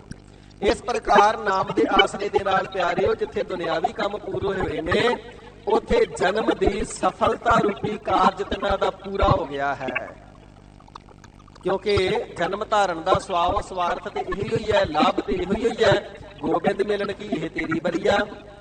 ਤੇ ਸਤਿਗੁਰੂ ਜੀ ਦਾ ਬਖਸ਼ਿਆ ਹੋਇਆ ਗੁਰਮੰਤਰ ਜਪਣੇ ਦੇ ਨਾਲ, ਵਾਹਿਗੁਰੂ ਪੜ੍ਹਨੇ ਦੇ ਜਪਣੇ ਦੇ ਨਾਲ, ਗੁਰਬਾਣੀ ਜਪਣੇ ਪੜ੍ਹਨੇ ਉਚਾਰਨੇ ਦੇ ਨਾਲ, ਨਾਮ ਦੇ ਆਸਰੇ ਦੇ ਨਾਲ ਜਗਿਆਸੂ ਜਨਾਂ ਦੇ ਸਾਰੇ ਹੀ ਕਾਰਜ ਸਿੱਧ ਹੋ ਗਏ ਹਨ। ਇਸੇ ਪ੍ਰਕਾਰ ਇਹ ਆਸਰ ਪੂਰਨ ਪਏ ਕਾਮ।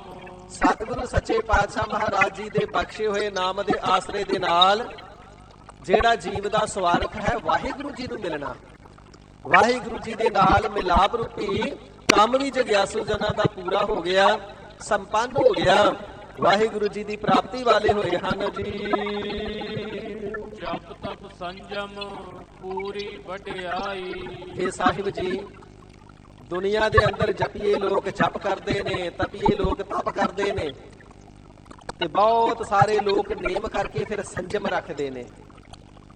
ਤੇ ਸਤਿਗੁਰੂ ਜੀ ਆਪ ਜੀ ਦਾ ਜੇਕਰ ਗੁਰਮੰਤਰ ਜਪਦੇ ਹੋਈਏ, ਬਾਣੀ ਪੜ੍ਹਦੇ ਹੋਈਏ, ਫਿਰ ਵੀ ਜਪ ਕਰਨੇ ਦੀ ਲੋੜ ਹੈ ਕਿ ਫਿਰ ਵੀ ਤਪ ਜਾਂ ਸੰਜਮ ਸਾਧਨ ਕਰਨੇ ਪੈਣਗੇ? ਤੇ ਸਤਿਗੁਰੂ ਸੱਚੇ ਪਾਤਸ਼ਾਹ ਜੀ ਪ੍ਰਵਚਨ ਫਰਮਾਉਂਦੇ ਨੇ, ਸਿੱਖੋ ਜਿਸ ਨੇ ਨਾਮ ਜਪ ਲਿਆ ਜਪ ਤਪ ਸਾਰੇ ਵਿੱਚ ਹੀ ਆ ਜਾਂਦੇ ਨੇ। ਜਿਸ ਪ੍ਰਕਾਰ ਜਿਸ ਨੂੰ ਸਮੁੰਦਰ ਪ੍ਰਾਪਤ ਹੋ ਗਿਆ, ਵੱਖਰੀਆਂ ਨਦੀਆਂ ਦੀ ਪ੍ਰਾਪਤੀ ਕਰਨੇ ਦੀ ਲੋੜ ਨਹੀਂ, ਨਦੀਆਂ ਸਾਰੀਆਂ ਆ ਕੇ ਆਪਣੇ ਆਪ ਸੁਦੇ ਸਿੱਧੀ ਵਿੱਚ ਸਮਾਉਂਦੀਆਂ ਨੇ। ਇਸੇ ਪ੍ਰਕਾਰ ਨਾਮ ਦੇ ਅੰਦਰ ਹੀ ਸਾਰੇ ਸਾਧਨਾਂ ਦਾ ਫਲ ਹੈ। ਇਸੇ ਪ੍ਰਕਾਰ ਜਪੀਏ ਲੋਕ ਜਪ ਕਰਦੇ ਨੇ, ਜ਼ੁਬਾਨ ਦੇ ਨਾਲ ਮੰਤਰਾਂ ਨੂੰ ਉਚਾਰਨ ਕਰਕੇ ਪੜ੍ਹਨਾ, ਇਸ ਨੂੰ ਜਪ ਕਰਨਾ ਕਿਹਾ ਜਾਂਦਾ ਹੈ। ਤਪੀਏ ਲੋਕ ਤਪ ਕਰਦੇ ਨੇ, ਜਿਵੇਂ 4 ਧੂਣੀਆਂ ਅੱਗ ਦੀਆਂ ਤੁਖਾਲੀਆਂ, 5ਵੀਂ ਸੂਰਜ ਦੀ ਤਪਸ਼ ਪੈਣੀ, ਤੇ ਜੇਠ ਹਾੜ ਦੇ ਮਹੀਨਿਆਂ ਦੇ ਵਿੱਚ ਵੀ ਇਸ ਪ੍ਰਕਾਰ ਇਸ ਨੂੰ 5 ਧੂਣੀਆਂ ਕਹੀਆਂ ਜਾਂਦੀਆਂ, 4 ਅੱਗ ਦੀਆਂ 5ਵੀਂ ਸੂਰਜ। ਇਸ ਤਰ੍ਹਾਂ ਸਾਧ ਸੰਗਤ ਜੀ ਸਰੀਰ ਨੂੰ ਤਪਾਇਆ ਜਾਂਦਾ, ਤਪ ਸਾਧਨਾ ਕੀਤੀ ਜਾਂਦੀ, ਤਪ ਜਿਹੜੇ ਉਹ ਕੀਤੇ ਜਾਂਦੇ ਸਨ। ਇਸੇ ਹੀ ਤਰ੍ਹਾਂ ਜਿਹੜਾ ਸੰਜਮ ਉਹ ਮਨ ਦਾ ਹੋਇਆ ਕਰਦਾ ਕਿ ਮਨ ਨੂੰ ਵਿਕਾਰਾਂ ਵੱਲੋਂ ਰੋਕ ਕਰਕੇ ਰੱਖਣਾ। ਤੇ ਸਾਹਿਬ ਸਤਿਗੁਰੂ ਸੱਚੇ ਪਾਤਸ਼ਾਹ ਜੀ ਫਰਮਾਨ ਕਰਦੇ ਨੇ, ਪਿਆਰਿਓ ਜਿਸ ਨੇ ਨਾਮ ਜਪਣਾ ਕੀਤਾ ਉਸ ਨੂੰ ਜਪ ਦੀ, ਤਪ ਦੀ, ਸੰਜਮ ਦੀ ਪੂਰੀ ਵਡਿਆਈ ਨਾਮ ਜਪਣੇ ਕਰਕੇ ਪ੍ਰਾਪਤ ਹੋ ਜਾਂਦੀ ਹੈ। ਇਸ ਕਰਕੇ ਗੁਰਸਿੱਖੋ ਤੁਹਾਨੂੰ ਵੱਖਰੇ ਜਪ ਕਰਨੇ ਦੀ, ਹੋਰ ਮੰਤਰਾਂ ਦੇ ਜਪ ਕਰਨੇ ਦੀ ਤੇ ਵੱਖਰੀ ਤਪੱਸਿਆ ਕਰਨੇ ਦੀ ਲੋੜ ਨਹੀਂ। ਤੁਸੀਂ ਤਪੱਸਿਆ ਕਰਨੀ ਹੈ। ਹਜ਼ੂਰ ਕਿਹੜੀ? ਤੇ ਹਜ਼ੂਰ ਫਰਮਾਉਂਦੇ ਨੇ, ਗੁਰ ਸੇਵਾ ਤਪਾਂ ਸਿਰ ਤਪਸਾਰ। ਸਤਿਗੁਰੂ ਜੀ ਦੀ ਸੇਵਾ ਕਰਨੀ ਤਪਾਂ ਸਿਰ ਤਪੱਸਿਆ, ਵੱਡੀ ਭਾਰੀ ਮਹਾ ਤਪੱਸਿਆ ਏ। ਤੁਹਾਡਾ ਗੁਰਸਿੱਖੋ ਇਹੋ ਹੀ ਧਰਮ ਹੈ, ਸਤਿਗੁਰੂ ਜੀ ਦੀ ਆਗਿਆ ਵਿੱਚ ਰਹਿ ਕਰਕੇ ਸੇਵਾ ਕਰਨਾ, ਹੋਰ ਕਿਸੇ ਤਪੱਸਿਆ ਦੀ ਲੋੜ ਨਹੀਂ। ਇਸੇ ਪ੍ਰਕਾਰ ਹਜ਼ੂਰ ਜੀ ਦੇ ਵਚਨ ਰਹਿਤਨਾਮਿਆਂ ਦੇ ਅੰਦਰ ਆਉਂਦੇ ਨੇ, ਗੁਰਸਿੱਖ ਨੇ ਅਨਮਤੀਆਂ ਦੇ ਪਾਸੋਂ ਮੰਤਰ ਲੈ ਕਰਕੇ ਉਹਨਾਂ ਦਾ ਜਪ ਨਹੀਂ ਕਰਨਾ ਹੈ। ਜਿਵੇਂ ਲੋਕੀ ਦੇਹਧਾਰੀਆਂ ਨਵੀਆਂ ਪਖੰਡੀਆਂ ਦੇ ਕੋਲ ਜਾ ਕੇ ਕੰਨਾਂ 'ਚ ਮੰਤਰ ਲੈਂਦੇ ਤੇ ਫਿਰ ਉਹਨਾਂ ਦਾ ਜਪ ਕਰਦੇ ਨੇ ਨਾ। ਤੇ ਪਾਤਸ਼ਾਹ ਜੀ ਦੇ ਬਚਨ ਆਉਂਦੇ ਨੇ, ਸਿੱਖੋ ਜਪ ਕੇਵਲ ਤਾਂ ਕੇਵਲ ਵਾਹਿਗੁਰੂ ਗੁਰਮੰਤਰ ਦਾ ਕਰਨਾ ਹੈ। ਜਿਹੜੇ ਵਾਹਿਗੁਰੂ ਗੁਰਮੰਤਰ ਨੂੰ ਛੱਡ ਕੇ ਹੋਰ ਮੰਤਰਾਂ ਦਾ ਜਪ ਕਰਦੇ ਨੇ ਉਹਨਾਂ ਨੂੰ ਸਿੱਖ ਨਾ ਜਾਣਿਓ, ਉਹ ਸਾਕਤ ਨੇ, ਸਾਕਤ। ਤੇ ਰਹਿਤਨਾਮਿਆਂ ਦੇ ਅੰਦਰ ਬਚਨ ਨੇ, ਵਾਹਿਗੁਰੂ ਕੇ ਮੰਤਰ ਬਿਨ ਜਪੈ ਔਰ ਕੋਈ ਜਾਪ, ਹੋਰ ਕੋਈ ਵੀ ਜਾਪ ਕਰੇ ਸੋ ਸਾਕਤ ਸਿੱਖ ਮੂਲ ਨ ਹੈ। ਸਿੱਖ ਤੇ ਉਕਾ ਹੀ ਨਹੀਂ, ਮੂਲੋ ਹੀ ਨਹੀਂ, ਮੁੱਢੋ ਹੀ ਨਹੀਂ, ਬਿਲਕੁਲ ਵੀ ਨਹੀਂ, ਕਦਾਚਿਤ ਵੀ ਨਹੀਂ। ਹੋਵੇ ਗੁਰੂ ਕਾ ਸਿੱਖ ਤੇ ਮੰਤਰ ਅਨਮਤੀਆਂ ਦਾ ਨਹੀਂ ਭਾਈ, ਉਹ ਨਹੀਂ ਸਿੱਖ, ਉਹ ਤੇ ਸਾਕਤ ਹੈ। ਬਚਨ ਹੈ ਸ੍ਰੀ ਮੁਖਵਾਕ।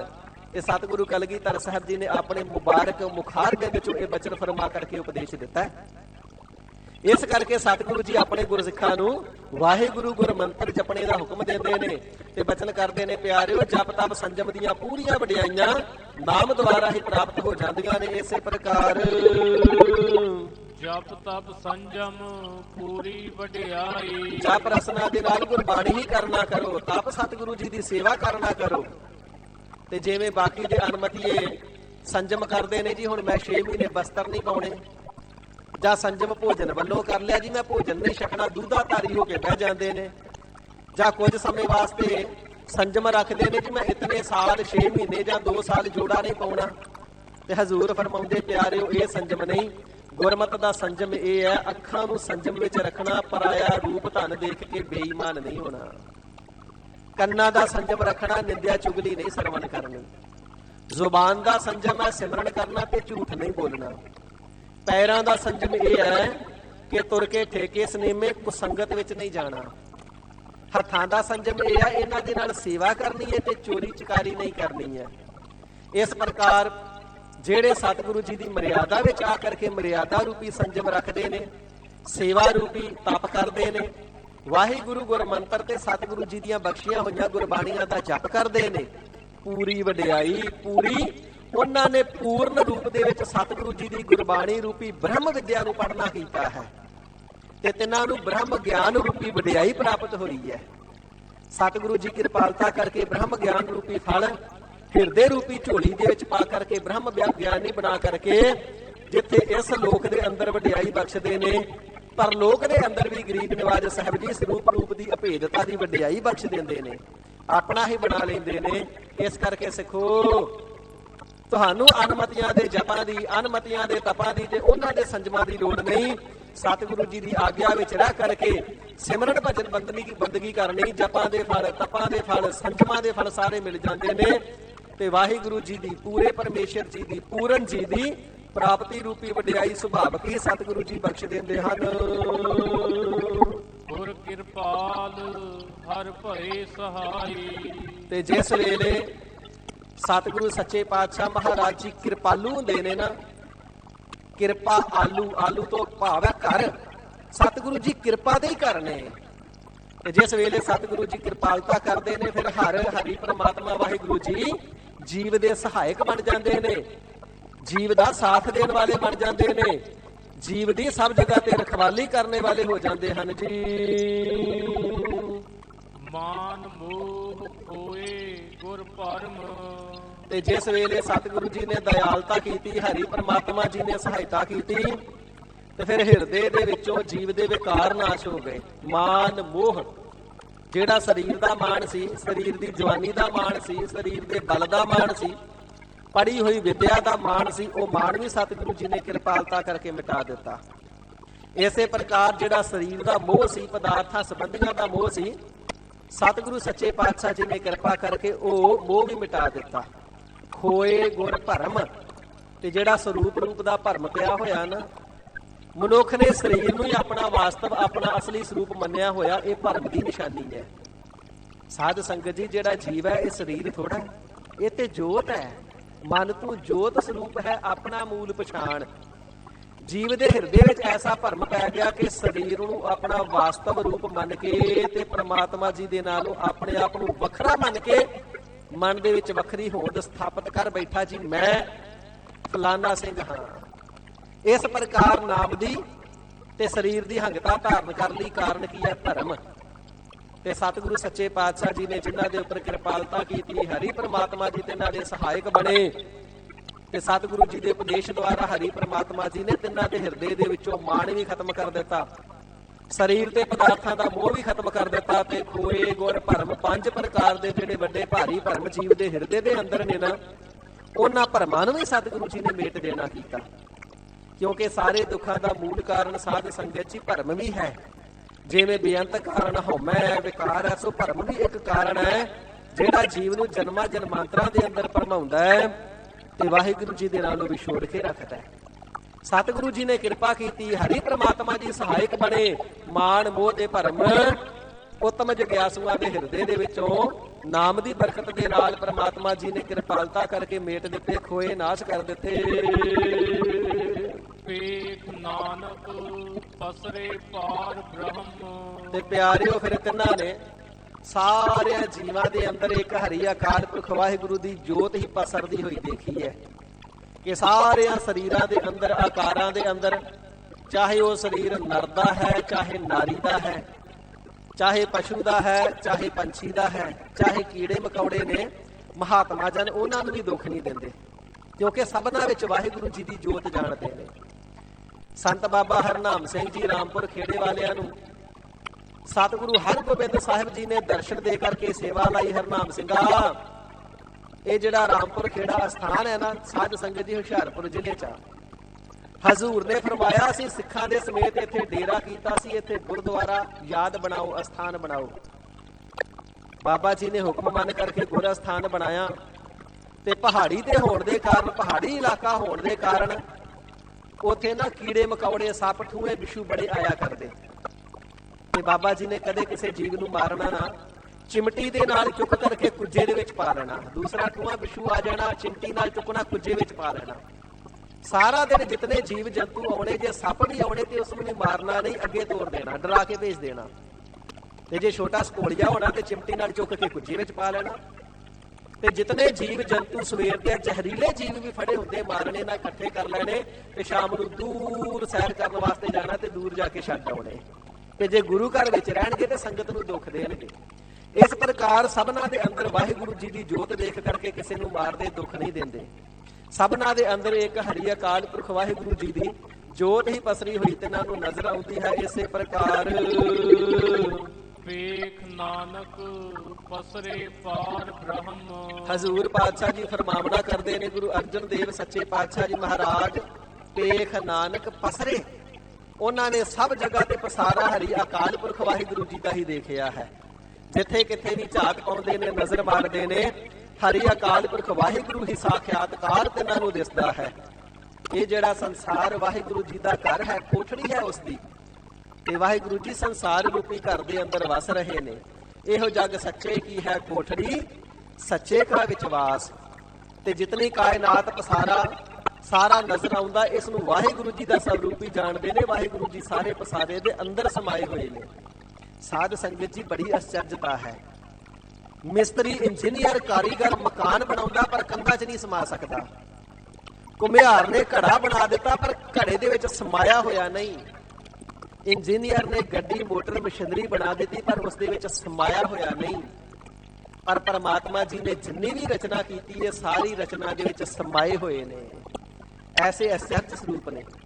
ਸੋ ਪਸਰੇ ਨਾਨਕ ਹਜ਼ੂਰ ਫਰਮਾਉਂਦੇ ਨੇ, ਉਹਨਾਂ ਉੱਤਮ ਅਧਿਕਾਰੀਆਂ ਨੇ ਵਾਹਿਗੁਰੂ ਜੀ ਨੂੰ ਸਾਰੀ ਸ੍ਰਿਸ਼ਟੀ ਦੇ ਵਿੱਚ ਪਸਰਿਆ ਹੋਇਆ ਹੀ ਨਿਸ਼ਚੈ ਕਰਨਾ ਕੀਤਾ ਹੈ ਤੇ ਪ੍ਰਤੱਖ ਦੇਖਿਆ ਹੈ।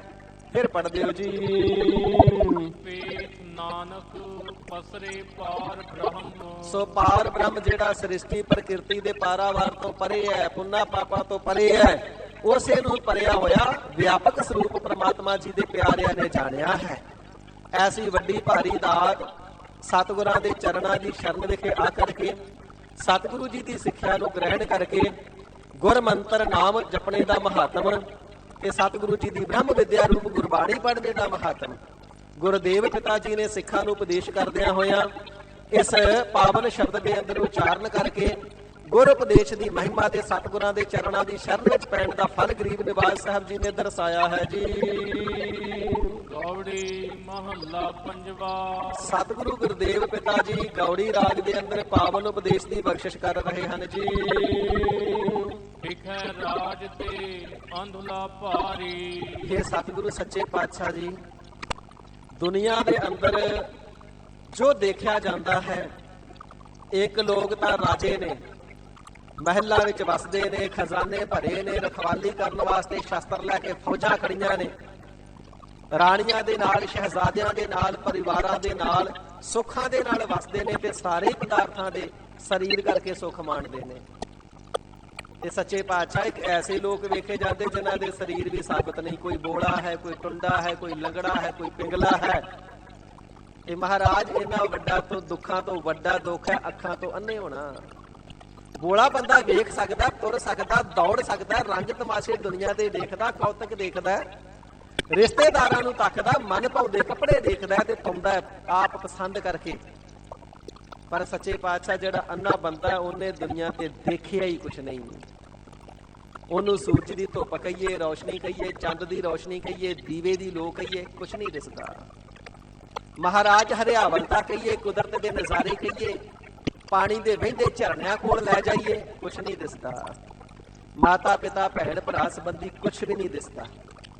ਮਹਾਰਾਜ ਜਿਹੜੇ ਅੰਨੇ ਲੋਕ ਨੇ ਬੜਾ ਦੁੱਖ ਪਾਉਂਦੇ ਨੇ ਤੇ ਜਿਹੜੇ ਰਾਜੇ ਲੋਕ ਨੇ ਬੜਾ ਸੁੱਖ ਪਾਉਂਦੇ ਨੇ। ਸੱਚੇ ਪਾਤਸ਼ਾਹ ਭੇਦ ਕੀ ਹੈ? ਤੇ ਹਜ਼ੂਰ ਫਰਮਾਉਂਦੇ ਨੇ, ਭਾਵੇਂ ਰਾਜੇ ਦੇ ਕੋਲ ਦੁਨਿਆਵੀ ਸਾਧਨ ਹੋਣ ਦੇ ਨਾਲ ਦਿਖਦਾ ਕਿ ਉਹ ਬੜੇ ਸੁੱਖ ਲੈ ਰਿਹਾ ਹੈ, ਪਰ ਜੇ ਰਾਜਾ ਵਿਖਾ ਵਿਸ਼ੇ ਵਿਕਾਰਾਂ ਦੇ ਵਿੱਚ ਗਲਤਾਨ ਹੈ, ਵਿਕਾਰਾਂ ਦੇ ਅਧੀਨ ਹੈ, ਕਾਮ ਦੇ ਅਧੀਨ ਹੈ, ਕ੍ਰੋਧ ਦੇ ਅਧੀਨ ਹੈ, ਸਪਰਸ਼ ਦੇ ਅਧੀਨ ਹੈ, ਤੇ ਐਸੇ ਰਾਜੇ ਦੇ ਨਾਲ ਅੰਧਲਾ ਭਾਰੀ ਜਿਹੜਾ ਅੰਨਾ ਬੰਦਾ ਨਾ ਭਾਈ, ਉਹ ਵੱਡਾ ਭਾਰੀ ਚੰਗਿਆਈਆਂ ਵਾਲਾ ਹੈ, ਗੁਣਾ ਵਾਲਾ ਹੈ।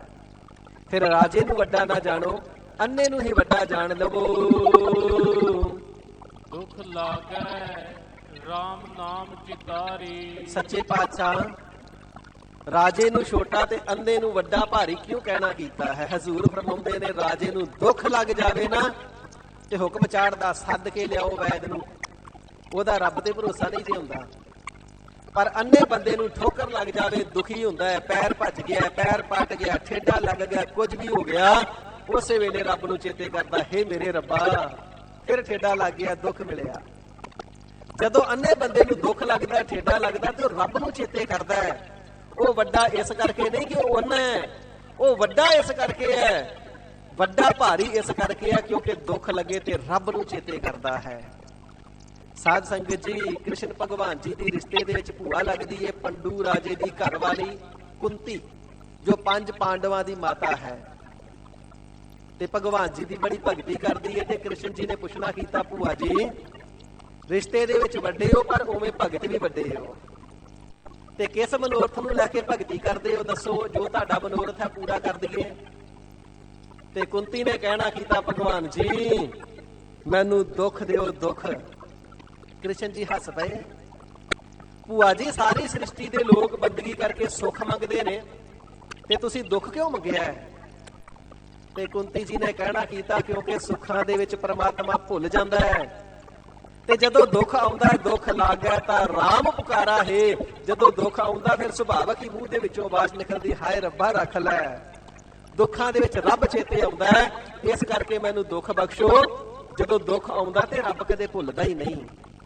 ਹਜ਼ੂਰ ਫਰਮਾਵਣਾ ਕਰਦੇ ਨੇ, ਇਸ ਕਰਕੇ ਅੰਨਾ ਚੰਗਾ ਰਾਜੇ ਦੇ ਨਾਲੋਂ ਠੇਡੇ ਖਾਂਦਾ, ਠੋਕਰਾਂ ਖਾਂਦਾ ਹੈ, ਪਰ ਜਦੋਂ ਠੇਡੇ ਖਾਂਦਾ ਰੱਬ ਦਾ ਨਾਮ ਤੇ ਯਾਦ ਕਰਦਾ ਨਾ, ਨਾਮ ਜਪਣੇ ਦੇ ਕਰਕੇ ਭਾਈ ਰਾਜੇ ਨਾਲੋਂ ਅੰਨਾ ਹੀ ਚੰਗਾ ਹੈ। ਇਸੇ ਪ੍ਰਕਾਰ ਫਿਰ ਤੇ ਪੜ੍ਹਦੇ ਹੋ, ਦੁੱਖ ਲਾਗੈ ਵੇਖੈ ਰਾਜ ਤੇ ਅੰਧਲਾ ਭਾਰੀ। ਜਿਹੜਾ ਵਿਸ਼ੇ ਵਿਕਾਰਾਂ ਦੇ ਅਧੀਨ ਹੈ, ਵਿਖੇ ਤੋਂ ਭਾਵ ਹੈ ਵਿਸ਼ੇ ਵਿਕਾਰ, ਵਿਸ਼ੇ ਵਿਕਾਰਾਂ ਦੇ ਅਧੀਨ ਹੈ, ਭਾਵੇਂ ਉਹ ਰਾਜਾ ਵੀ ਹੋਵੇ।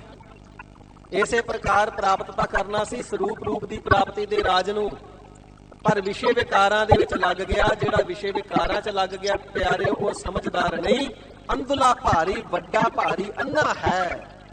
ਵੱਡਾ ਭਾਰੀ ਅਗਿਆਨੀ ਬੇਸਮਝ ਜਾਣੋ ਉਸ ਨੂੰ ਜਿਹੜਾ ਵਿਸ਼ਿਆਂ ਦੇ ਵਿੱਚ ਗਲਤਾਨ ਹੈ। ਦੁੱਖ ਲਾਗੈ ਰਾਮ ਨਾਮ ਚਿਤਾਰੀ। ਇਸ ਕਰਕੇ ਐਸੇ ਵੱਡੇ ਭਾਰੀ ਸੁਖੀ ਰਾਜੇ ਦੇ ਨਾਲੋਂ ਵੀ ਗਰੀਬ ਬੰਦਾ ਵੀ ਚੰਗਾ ਹੈ, ਇੱਕ ਅਨਪੜ੍ਹ ਵੀ ਚੰਗਾ ਹੈ, ਜਿਹੜਾ ਦੁੱਖ ਲੱਗਣ ਤੇ ਵਾਹਿਗੁਰੂ ਜੀ ਦੇ ਨਾਮ ਨੂੰ ਚਿਤਾਰਦਾ ਹੈ, ਰੱਬ ਜੀ ਮੇਰੀ ਸਹਾਇਤਾ ਕਰੋ। ਜਿਹੜਾ ਰੱਬ ਦੇ ਨਾਮ ਨੂੰ ਚਿਤਾਰਦਾ ਨਾ, ਉਹ ਚੰਗਾ ਹੈ। ਵਿਸ਼ੇ ਵਿਕਾਰਾਂ ਦੇ ਅਧੀਨ ਜੇ ਰਾਜਾ ਵੀ ਹੈ ਤੇ ਅੰਨਾ ਅਗਿਆਨੀ ਹੈ, ਉਹ ਬੁਰਾ ਹੈ। ਪਰ ਪ੍ਰਤੱਖ ਅੱਖਾਂ ਤੋਂ ਅੰਨਾ ਵੀ ਹੋਵੇ ਤੇ ਰੱਬ ਦਾ ਨਾਮ ਚਿਤਾਰਦਾ ਹੈ ਤੇ ਉਸ ਰਾਜੇ ਦੇ ਨਾਲੋਂ ਚੰਗਾ ਹੈ ਜੀ। ਤੇਰੇ ਦਾਸ ਕੋ ਤੂੰ ਹੀ ਵਡਿਆਈ।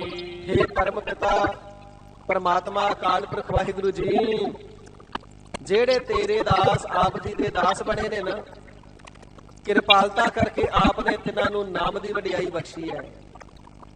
ਕਲਗੀਧਰ ਸਾਹਿਬ ਜੀ ਦੇ ਦਰਬਾਰ ਵਿੱਚ ਸਿੱਖਾਂ ਨੇ ਬੇਨਤੀ ਕੀਤੀ, ਸੱਚੇ ਪਾਤਸ਼ਾਹ ਨਾਮ ਜਪਣੇ ਦੇ ਨਾਲ ਫਲ ਕੀ ਮਿਲਦਾ ਹੈ?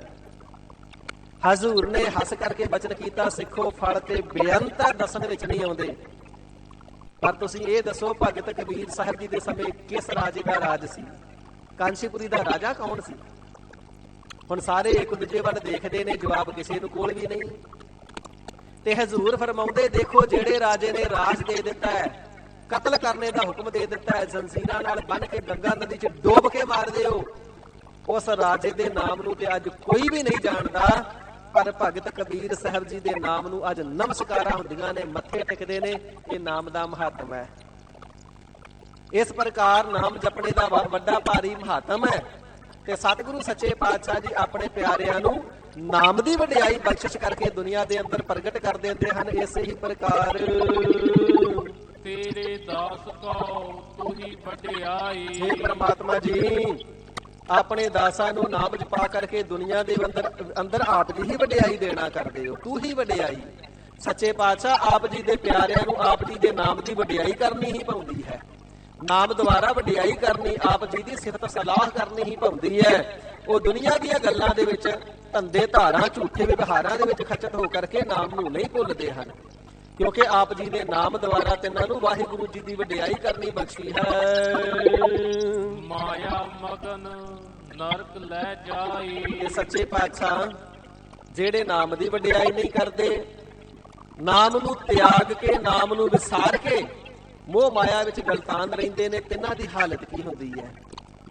ਤੇ ਸਾਹਿਬ ਜੀ ਫਰਮਾਉਂਦੇ ਨੇ, ਸਿੱਖੋ ਜਿਹੜਾ ਮਾਇਆ ਦਾ ਮੋਹ ਹੈ, ਇਹ ਜੀਵਾਂ ਨੂੰ ਨਰਕਾਂ ਦੇ ਵਿੱਚ ਲੈ ਜਾਂਦਾ ਹੈ। ਜਿਨ੍ਹਾਂ ਨੇ ਨਾਮ ਨੂੰ ਵਿਸਾਰ ਕੇ ਧੰਦੇ ਧੰਦਾਰਾਂ 'ਚ ਜੀਵਨ ਗੁਜ਼ਾਰ ਦਿੱਤਾ, ਇਸ਼ਾਰਾ ਸਮਝਿਓ ਜੀ, ਇਹ ਨਹੀਂ ਕਿ ਧੰਦੇ ਧੰਦਾਰ ਕੀਤੇ ਹੀ ਨਹੀਂ, ਜ਼ਿੰਮੇਵਾਰੀਆਂ ਨਿਭਾਈਆਂ, ਪਰ ਨਾਮ ਨੂੰ ਸਿਮਰਦਿਆਂ, ਨਾਮ ਜਪਦਿਆਂ ਕੰਮਕਾਰ ਕੀਤੇ ਤੇ ਉਹ ਕੰਮ ਵੀ ਭਗਤੀ ਬਣ ਗਿਆ।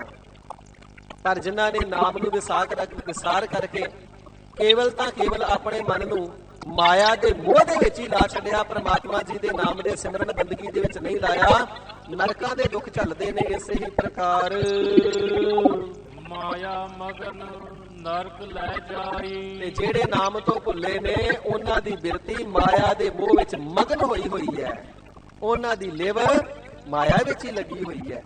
ਮਾਇਆ ਦਾ ਮੋਹ ਉਹਨਾਂ ਨੂੰ ਦੁੱਖਾਂ ਰੂਪੀ ਨਰਕਾਂ ਦੇ ਵਿੱਚ ਲੈ ਜਾਂਦਾ ਹੈ। ਜਿਸ ਵੇਲੇ ਪ੍ਰਾਣ ਨਿਕਲਣ ਲੱਗਦੇ ਨੇ ਨਾ ਤੇ ਫਿਰ ਬਿਟ ਕੰਧਾਂ ਵੱਲ ਛੱਤਾਂ ਵੱਲ ਤੱਕੀ ਜਾਂਦੇ ਨੇ ਕਿ ਬੜਾ ਔਖਾ ਮਕਾਨ ਬਣਾਇਆ ਸੀ, ਮੈਂ ਸਦਾ ਵਾਸਤੇ ਛੱਡ ਕੇ ਚਲਿਆ ਜਾਵਾਂਗਾ, ਕੀ ਕਦੇ ਮੁੜ ਕੇ ਆਵਾਂਗਾ ਹੀ ਨਹੀਂ। ਫਿਰ ਹੱਥ ਉੱਚਾ ਚੁੱਕਦੇ ਨੇ ਕਿ ਮੇਰੇ ਵੱਡੇ ਪੁੱਤ ਨੂੰ ਬੁਲਾਓ, ਥੋੜਾ ਹੱਥ ਨੀਵਾਂ ਕਰਕੇ ਇਸ਼ਾਰਿਆਂ ਨਾਲ ਕਹਿੰਦੇ ਨੇ ਨਿੱਕੇ ਨੂੰ ਬੁਲਾਓ, ਕਿਉਂਕਿ ਮਾਇਆ ਦਾ ਮੋਹ ਸਰੀਰ ਵੀ ਤੇ ਚੇਤਨ ਮਾਇਆ ਹੈ ਨਾ। ਇਸ ਕਰਕੇ ਜੜ ਮਾਇਆ ਚੇਤਨ ਮਾਇਆ ਦਾ ਮੋਹ ਐਸਾ ਤਿੰਨਾਂ ਨੂੰ ਨਰਕਾਂ ਰੂਪੀ ਦੁੱਖ ਦੇ ਵਿੱਚ ਪਾਉਂਦਾ ਹੈ। ਜ਼ੁਬਾਨ ਬੰਦ ਹੋ ਗਈ, ਬੋਲਿਆ ਨਹੀਂ ਜਾਂਦਾ, ਇਸ਼ਾਰਿਆਂ ਨਾਲ ਸੱਦਦੇ ਨੇ ਪਰ ਵਾਹਿਗੁਰੂ ਜੀ ਦਾ ਨਾਮ ਅਜੇ ਵੀ ਚੇਤੇ ਨਹੀਂ ਆਉਂਦਾ। ਐਸੀ ਚੇਤਨ ਮਾਇਆ ਤੇ ਜੜ ਮਾਇਆ ਦੇ ਮੋਹ ਦੇ ਵਿੱਚ ਉਹਨਾਂ ਦੀ ਬਿਰਤੀ ਮਗਨ ਹੈ। ਤੇ ਜਿੱਥੇ ਸਰੀਰ ਛੱਡਣ ਲੱਗਿਆ, ਫਿਰ ਸਰੀਰਾਂ ਤੋਂ ਵਿਛੜਨ ਲੱਗਿਆ, ਬੜਾ ਦੁੱਖ ਹੁੰਦਾ ਨਾ, ਅੱਗੇ ਜਾ ਕਰਕੇ ਨਰਕਾਂ ਦੇ ਦੁੱਖ ਵਿੱਚ ਪੈਂਦੇ ਨੇ। ਧਰਮ ਰਾਜੇ ਦੇ ਹੁਕਮ ਦੇ ਨਾਲ ਜਮਦੂਤ ਪਕੜ ਕਰਕੇ ਨਰਕਾਂ ਵਿੱਚ ਪਾ ਕੇ ਭਿਆਨਕ ਸਜ਼ਾਵਾਂ ਦਿੰਦੇ ਨੇ। ਇਸ ਪ੍ਰਕਾਰ ਜਿਨ੍ਹਾਂ ਨੇ ਵਾਹਿਗੁਰੂ ਜੀ ਦੇ ਨਾਮ ਦੇ ਅੰਦਰ ਪ੍ਰੇਮ ਨਹੀਂ ਲਾਇਆ, ਮਾਇਆ ਦੇ ਵਿੱਚ ਆਪਣੀ ਬਿਰਤੀ ਗਲਤਾਨ ਕਰਕੇ ਤੇ ਇਸ ਦੇ ਮੋਹ ਦੇ ਵਿੱਚ ਨਿਮਗਨ ਰਹੇ, ਉਹਨਾਂ ਨੂੰ ਵੱਡਾ ਭਾਰੀ ਦੁੱਖ ਰੂਪੀ ਨਰਕ ਇਸ ਦੁਨੀਆ ਦੇ ਅੰਦਰ ਤੇ ਪ੍ਰਤੱਖ ਨਰਕਾਂ ਦਾ ਜਿਹੜਾ ਦੁੱਖ ਹੈ ਦਰਗਾਹ ਦੇ ਅੰਦਰ ਪਰਲੋਕ ਵਿੱਚ ਮਿਲਦਾ ਹੈ। ਵਿਸਰਾਮ ਦੇ ਕਰਕੇ ਸਾਹਿਬ ਜੀ ਫਰਮਾਉਂਦੇ ਹਨ ਜੀ, ਰੋਗ ਗਿਰਫਤ ਚਿਤਾਰੇ ਨਾਮ। ਜੇ ਕਿਸੇ ਦੇ ਸਰੀਰ ਨੂੰ ਰੋਗ ਲੱਗਾ ਹੋਇਆ ਨਾ ਤੇ ਨਾਮ ਨੂੰ ਚਿਤਾਰੇ, ਨਾਮ ਨੂੰ ਜਪੇ ਤੇ ਵਾਹਿਗੁਰੂ ਜੀ ਦੀ ਬਖਸ਼ਿਸ਼ ਹੁੰਦੀ ਹੈ, ਰੋਗ ਮਿਟ ਜਾਂਦੇ ਨੇ। ਸਰਬ ਰੋਗ ਕਾ ਔਖਦ ਨਾਮ। ਸਾਧ ਸੰਗਤ ਜੀ, ਇਹ ਗੁਰਮੁਖ ਪਿਆਰਾ ਐਸਾ ਵੀ ਹੈ, ਕੈਂਸਰ ਦਾ ਰੋਗ ਹੋ ਗਿਆ, ਬਾਕੀ ਇਲਾਜ ਕੰਮ ਨਹੀਂ ਕਰਦੇ ਤੇ ਵਾਹਿਗੁਰੂ ਵਾਹਿਗੁਰੂ ਵਾਹਿਗੁਰੂ ਵਾਹਿਗੁਰੂ ਰਾਤ ਦਿਨ ਜਪਣਾ ਸ਼ੁਰੂ ਕਰਤਾ, ਵਾਹਿਗੁਰੂ ਵਾਹਿਗੁਰੂ ਗਾਈ ਜਾਂਦਾ ਤੇ ਕੈਂਸਰ ਦਾ ਰੋਗ ਹਟ ਗਿਆ। ਤੇ ਅੱਜ ਉਹਨਾਂ ਨੇ ਆਪਣਾ ਇੱਕ ਟਰਸਟ ਬਣਾਇਆ ਹੋਇਆ, ਉਸ ਦਾ ਨਾਮ ਵੀ ਰੱਖਿਆ ਸਰਬ ਰੋਗ ਕਾ ਔਖਦ ਨਾਮ, ਕਿ ਸਾਰੀਆਂ ਬਿਮਾਰੀਆਂ ਦਾ ਇਲਾਜ ਵਾਹਿਗੁਰੂ ਜੀ ਦਾ ਨਾਮ ਹੀ ਹੈ। ਤੇ ਪਿੰਡਾਂ ਸ਼ਹਿਰਾਂ ਦੇ ਵਿੱਚ ਜਾ ਕੇ 7-7 10-10 ਦਿਨਾਂ ਦੀ ਕੈਂਪਿੰਗ ਕਰਦੇ ਨੇ, ਕੈਂਪ ਲਾਉਂਦੇ ਗੁਰੂ ਘਰਾਂ ਦੇ ਵਿੱਚ, ਅੰਮ੍ਰਿਤ ਵੇਲੇ ਵਾਹਿਗੁਰੂ ਜੀ ਦਾ ਨਾਮ ਜਪਾਉਂਦੇ ਨੇ, ਫਿਰ ਨਿਤਨੇਮ ਹੁੰਦਾ ਹੈ, ਫਿਰ ਕੀਰਤਨ ਹੁੰਦਾ ਹੈ, ਫਿਰ ਲੰਗਰ ਪਾਣੀ ਛਕ ਕੇ ਫਿਰ ਨਾਮ ਜਪਦੇ ਨੇ। ਇਸ ਪ੍ਰਕਾਰ ਸਾਰੇ ਦਿਨ ਦਾ ਟਾਈਮ ਟੇਬਲ ਬਣਾਇਆ ਹੋਇਆ ਹੈ, ਨਾਮ ਹੀ ਸੰਗਤਾਂ ਨੂੰ ਜਪਾਉਂਦੇ ਨੇ। ਤੇ ਅੱਜ ਵੀ ਕਿੰਨੇ ਰੋਗੀ ਉਹਨਾਂ ਦੇ ਕੈਂਪ ਵਿੱਚ ਜਾ ਕਰਕੇ ਸਤ ਸੰਗਤ ਵਿੱਚ ਮਿਲ ਕੇ ਭਾਵਨਾ ਰੱਖਦੇ ਨੇ ਕਿ ਸਾਡੇ ਸਰੀਰ ਦਾ ਰੋਗ ਦੂਰ ਹੋਵੇ, ਤੇ ਸਤਿਗੁਰੂ ਜੀ ਕਿਰਪਾਲਤਾ ਕਰਕੇ ਅੱਜ ਵੀ ਰੋਗ ਮੇਟਦੇ ਨੇ। ਇਸ ਪ੍ਰਕਾਰ ਜਿਨ੍ਹਾਂ ਦਾ ਰੋਗ ਬਿਮਾਰੀ ਦੇ ਨਾਲ ਗ੍ਰਸਤ ਹੈ, ਗ੍ਰਸਿਆ ਹੋਇਆ ਹੈ, ਜੇਕਰ ਨਾਮ ਜਪਣਾ ਕਰਨ ਤੇ ਤਿੰਨਾਂ ਦੇ ਰੋਗ ਮਿਟ ਜਾਂਦੇ ਹਨ। ਇਸੇ ਪ੍ਰਕਾਰ ਰੋਗ ਗਿਰਸਤ ਚਿਤਾਰੇ ਨਾਉ। ਸੋ ਜਿਹੜਾ ਚਿਤਾਰੇ ਨਾਉ ਨਾਮ ਨੂੰ ਜਪਦਾ ਹੈ ਨਾ, ਰੋਗ ਉਸਦੇ ਸਰੀਰ ਨੂੰ ਨਹੀਂ ਗ੍ਰਸਦੇ, ਉਹ ਰੋਗ ਗ੍ਰਸਤ ਉਹ ਰੋਗਾਂ ਨੂੰ ਗ੍ਰਸ ਲੈਂਦਾ ਹੈ, ਭਾਵ ਰੋਗਾਂ ਦਾ ਭਾਵ ਕਰ ਲੈਂਦਾ ਹੈ, ਰੋਗਾਂ ਦੀ ਹਾਨੀ ਕਰ ਦਿੰਦਾ ਹੈ, ਰੋਗਾਂ ਨੂੰ ਮੇਟ ਦਿੰਦਾ ਹੈ ਆਪਣੇ ਸਰੀਰ ਚੋਂ ਨਾਮ ਨੂੰ ਜਪ ਕਰਕੇ। ਇਸੇ ਤਰ੍ਹਾਂ ਰੋਗ ਗਿਰਸਤ ਚਿਤਾਰੇ ਨਾਉ। ਸੱਚੇ ਪਾਤਸ਼ਾਹ, ਇਹ ਜਿਹੜੇ ਤ੍ਰੈਗੁਣ ਮਾਇਆ ਦੇ ਬੰਧਨਾਂ ਰੂਪੀ ਰੋਗ ਹੈ, ਇਹ ਬੜਾ ਵੱਡਾ ਹੈ। ਸਰੀਰਕ ਰੋਗ ਤਾਂ ਜਿਵੇਂ ਕਿਵੇਂ ਯਤਨ ਕਰਕੇ ਸ਼ਾਇਦ ਕਿਤੇ ਹਟ ਹੀ ਜਾਣ, ਪਰ ਮਹਾਰਾਜ ਇਹ ਜਿਹੜੇ ਤ੍ਰੈਗੁਣ ਆਤਮਿਕ ਮਾਇਆ ਦੇ ਰੋਗ ਨੇ, ਇਹ ਨਹੀਂ ਮਿਟਦੇ, ਰਜੋ ਗੁਣ ਤਮੋ ਗੁਣ ਸਤੋ ਗੁਣ ਦੇ। ਤੇ ਤਿੰਨਾਂ ਨੂੰ ਲੰਘ ਕੇ ਸਾਧ ਸੰਗਤ ਜੀ ਚੌਥੇ ਪਦ ਤੱਕ ਜਾਣਾ ਨਾ, ਤਾਂ ਜਦੋਂ ਤਿੰਨਾਂ ਨੇ ਰਾਹ ਰੋਕ ਲਿਆ ਤੇ ਚੌਥੇ ਤੱਕ ਪੁੱਜਣ ਹੀ ਨਹੀਂ ਦਿੰਦੇ। ਤੇ ਸਤਿਗੁਰੂ ਸੱਚੇ ਪਾਤਸ਼ਾਹ ਜੀ ਫਰਮਾਵਣਾ ਕਰਦੇ ਨੇ, ਭਾਵੇਂ ਕਿ ਰੋਗ ਗ੍ਰਸਤ ਇਹਨਾਂ ਤਿੰਨਾਂ ਰੋਗਾਂ ਨੇ, ਰਾਜਗੁਣ ਤਮਗੁਣ ਸਤਗੁਣ ਕਹੀਆ, ਇਹ ਤੇਰੀ ਸਭ ਮਾਇਆ ਜੀਵ ਦੇ ਹਿਰਦੇ ਨੂੰ ਗ੍ਰਸਿਆ ਹੋਇਆ ਹੈ, ਪਰ ਜਿਹੜੇ ਚਿਤਾਰੇ ਵਾਹਿਗੁਰੂ ਜੀ ਦੇ ਨਾਮ ਨੂੰ ਚਿਤਾਰਦੇ ਨੇ ਨਾ, ਉਹ ਰੋਗ ਇਹਨਾਂ ਰੋਗਾਂ ਨੂੰ ਗ੍ਰਸ ਲੈਂਦੇ ਨੇ, ਭਾਵ ਆਪਣੇ ਹਿਰਦੇ ਦੇ ਵਿੱਚੋਂ ਮਾਇਆ ਦੇ ਤਿੰਨਾਂ ਗੁਣਾਂ ਨੂੰ ਵੀ ਅਭਾਵ ਕਰ ਲੈਂਦੇ ਹਨ। ਨਾਮ ਦਾ ਸਿਮਰਨ ਕਰਕੇ, ਸਤਿਗੁਰੂ ਜੀ ਦਇਆਲਤਾ ਦੇ ਨਾਲ, ਨਾਮ ਦੀ ਬਰਕਤ ਦੇ ਨਾਲ। ਬਿਖ ਮਾਤੇ ਕਾ ਛੋੜ ਨਾ ਠਾਉ। ਪਰ ਜਿਹੜੇ ਬਿਖ ਨਾਮ ਜ਼ਹਿਰ ਦਾ, ਜ਼ਹਿਰ ਨਾਮ ਵਿਸ਼ੇ ਵਿਕਾਰਾਂ ਦਾ, ਜਿਹੜੇ ਵਿਸ਼ੇ ਵਿਕਾਰਾਂ ਵਿੱਚ ਮਾਤੇ ਮਸਤ ਨੇ ਨਾ, ਉਹਨਾਂ ਨੂੰ ਠੌਰ ਨਾ ਠਾਓ, ਦਰਗਾਹ ਦੇ ਵਿੱਚ ਵੀ ਠਹਿਰਨਾ ਨਹੀਂ ਮਿਲਦਾ ਹੈ। ਉਹਨਾਂ ਨੂੰ ਇਸ ਦੁਨੀਆ ਦੇ ਅੰਦਰ ਵੀ ਵਿਸ਼ਰਾਮ ਨਹੀਂ ਮਿਲਦਾ ਹੈ। ਠੌਰ ਟਿਕਾਣਾ, ਠਾਓ ਠਹਿਰਨਾ, ਕਿਸੇ ਥਾਂ ਤੇ ਠਹਿਰਨਾ ਨਹੀਂ ਮਿਲਦਾ ਹੈ। ਵਿਕਾਰਾਂ ਦੇ ਪਿੱਛੇ ਅਧੀਨ ਹੋਏ, ਕਦੀ ਇੱਕ ਥਾਂ ਤੋਂ ਦੂਜੀ ਥਾਂ ਤੇ ਦੌੜ ਕੇ ਇਸ ਪ੍ਰਕਾਰ ਸਰੀਰਾਂ ਦੇ ਪਿੱਛੇ, ਵਿਕਾਰਾਂ ਦੇ ਪਿੱਛੇ ਭੱਜਦੇ ਹਨ। ਇਸੇ ਹੀ ਤਰ੍ਹਾਂ ਇੱਕ ਮਾਤੇ ਕਾ ਠੌਰ ਨਾ ਠਾਉ। ਨਾਮ ਦਾ ਸਿਮਰਨ ਛੱਡ ਕਰਕੇ ਇਕੱਤਰ ਕੀਤੀ ਹੋਈ ਜਿਹੜੀ ਮਾਇਆ ਹੈ, ਇਹ ਜ਼ਹਿਰ ਰੂਪ ਹੈ। ਇਸ ਕਰਕੇ ਹਜ਼ੂਰ ਵੇਖ ਕਹਿੰਦੇ ਨੇ, ਜਿਹੜੇ ਮਾਇਆ ਦੇ ਵਿੱਚ ਮਾਤੇ ਮਸਤਾਨੇ ਹੋਏ ਨੇ, ਮੱਤੇ ਹੋਏ ਨੇ, ਉਹਨਾਂ ਨੂੰ ਸਰੂਪ ਰੂਪ ਦੇ ਅੰਦਰ ਠਾਓ ਠਹਿਰਨਾ ਨਹੀਂ ਮਿਲਦਾ, ਟਿਕਾਣਾ ਨਹੀਂ ਮਿਲਦਾ ਹੈ। ਇਸੇ ਪ੍ਰਕਾਰ ਵਾਹਿਗੁਰੂ ਜੀ ਦੇ ਦਰ ਤੇ ਵੀ ਤਿਨਾਂ ਨੂੰ ਠਾਉਰ ਕਿਸੇ ਜਗ੍ਹਾ ਤੇ ਠਾਓ ਠਹਿਰਨਾ ਨਹੀਂ ਮਿਲਦਾ, ਟਿਕਾਣਾ ਨਹੀਂ ਮਿਲਦਾ ਹੈ। ਜਿੱਥੇ ਪ੍ਰਮਾਤਮਾ ਜੀ ਦੇ ਪਿਆਰਿਆਂ ਨੂੰ ਆਓ ਬੈਠ ਆਦਰ ਸੁਭ ਦੇਉ, ਰੇਰੇ ਦਰਗਹਿ ਕਹੈ ਨ ਕੋ, ਆਓ ਬੈਠ ਆਦਰ ਸਭ ਦੇਉ, ਸਤਿਗੁਰ ਸੇਤੀ ਰਤਿਆ ਦਰਗਹਿ ਪਾਈਐ ਠਾਓ। ਨਾਮ ਰਸੀਏ ਤੇ ਸਤਿਗੁਰੂ ਜੀ ਦੇ ਚਰਨਾਂ ਵਿਖੇ ਵਿਸਰਾਮ ਪਾਉਂਦੇ ਨੇ। ਮਾਇਆ ਦੇ ਵਿੱਚ ਮਸਤ ਮਸਤਾਨੇ ਪਾਗਲ ਦੀਵਾਨੇ ਹੋਏ ਨਾ ਇਸ ਲੋਕ ਦੇ ਅੰਦਰ ਸਰੀਰ ਦੇ ਵਿੱਚ ਠਹਿਰਨਾ ਪਾਉਂਦੇ ਨੇ, ਠੌਰ ਨਾ ਠਾਓ। ਇਸੇ ਪ੍ਰਕਾਰ ਉਹਨਾਂ ਨੂੰ ਮੁੜ ਕੇ ਦੁਬਾਰਾ ਮਨੁੱਖਾ ਸਰੀਰ ਰੂਪੀ ਠੌਰ ਠਹਿਰਨੇ ਵਾਸਤੇ ਠਾਉ ਟਿਕਾਣਾ ਪ੍ਰਾਪਤ ਨਹੀਂ ਹੁੰਦਾ। ਭਾਵ ਮੁੜ ਕੇ ਮਨੁੱਖਾ ਜਨਮ ਨਹੀਂ ਮਿਲਦਾ, ਬਹੁਤਾ ਜੂਨੀਆਂ ਵਿੱਚ ਭਰਮਾਇਆ ਜਾਂਦਾ, ਜਿਨ੍ਹਾਂ ਦੇ ਹਿਰਦੇ ਮਾਇਆ ਦੇ ਵਿੱਚ ਮੱਤੇ ਹੋਏ ਨੇ, ਮਸਤ ਹੋਏ ਹੋਏ ਨੇ। ਚਰਨ ਕਮਲ ਸਿਉ ਲਾਗੀ ਪ੍ਰੀਤ। ਤੇ ਮਹਾਰਾਜ ਜਿਹੜੇ ਗੁਰਮੁਖ ਨੇ, ਤਿੰਨਾਂ ਦੇ ਹਿਰਦੇ ਦੀ ਦਸ਼ਾ ਕੈਸੀ ਹੈ? ਤੇ ਹਜ਼ੂਰ ਫਰਮਾਵਣਾ ਕਰਦੇ ਨੇ, ਕਮਲਾਂ ਦੇ ਫੁੱਲ ਦੀ ਨਿਆਈ ਨਿਰਲੇਪ ਗੁਰ ਪਰਮੇਸ਼ਰ ਜੀ ਦੇ ਨਾਮ ਬਾਣੀ ਰੂਪੀ ਚਰਨਾਂ ਦੇ ਨਾਲ ਜਿਸਨੇ ਆਪਣਾ ਚਿੱਤ ਲਾਇਆ ਹੈ। ਇਸੇ ਪ੍ਰਕਾਰ ਚਰਨ ਕਮਲ ਸਿਉ ਲਾਗੀ ਪ੍ਰੀਤ।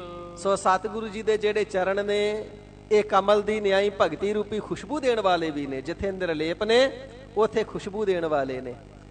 ਤੇ ਜਿਨ੍ਹਾਂ ਦੀ ਪ੍ਰੀਤੀ, ਹਿਰਦੇ ਦਾ ਪਿਆਰ, ਹਿਰਦੇ ਦਾ ਨੇਹ ਸੱਚੇ ਅਕਾਲ ਪੁਰਖ ਵਾਹਿਗੁਰੂ ਜੀ ਦੇ ਨਾਮ ਰੂਪੀ ਚਰਨਾਂ ਦੇ ਨਾਲ, ਸਤਿਗੁਰੂ ਜੀ ਦੇ ਉਪਦੇਸ਼ ਰੂਪੀ ਚਰਨਾਂ ਦੇ ਨਾਲ, ਤੇ ਭਾਈ ਗੋਂਦੇ ਜੀ ਦੇ ਵਾਂਗੂ ਪ੍ਰਤੱਖ ਚਰਨਾਂ ਦੇ ਨਾਲ ਲੱਗਾ ਹੈ। ਆਨ ਸੁਖਾ ਨਹੀਂ ਆਵਹਿ ਚੀਤ।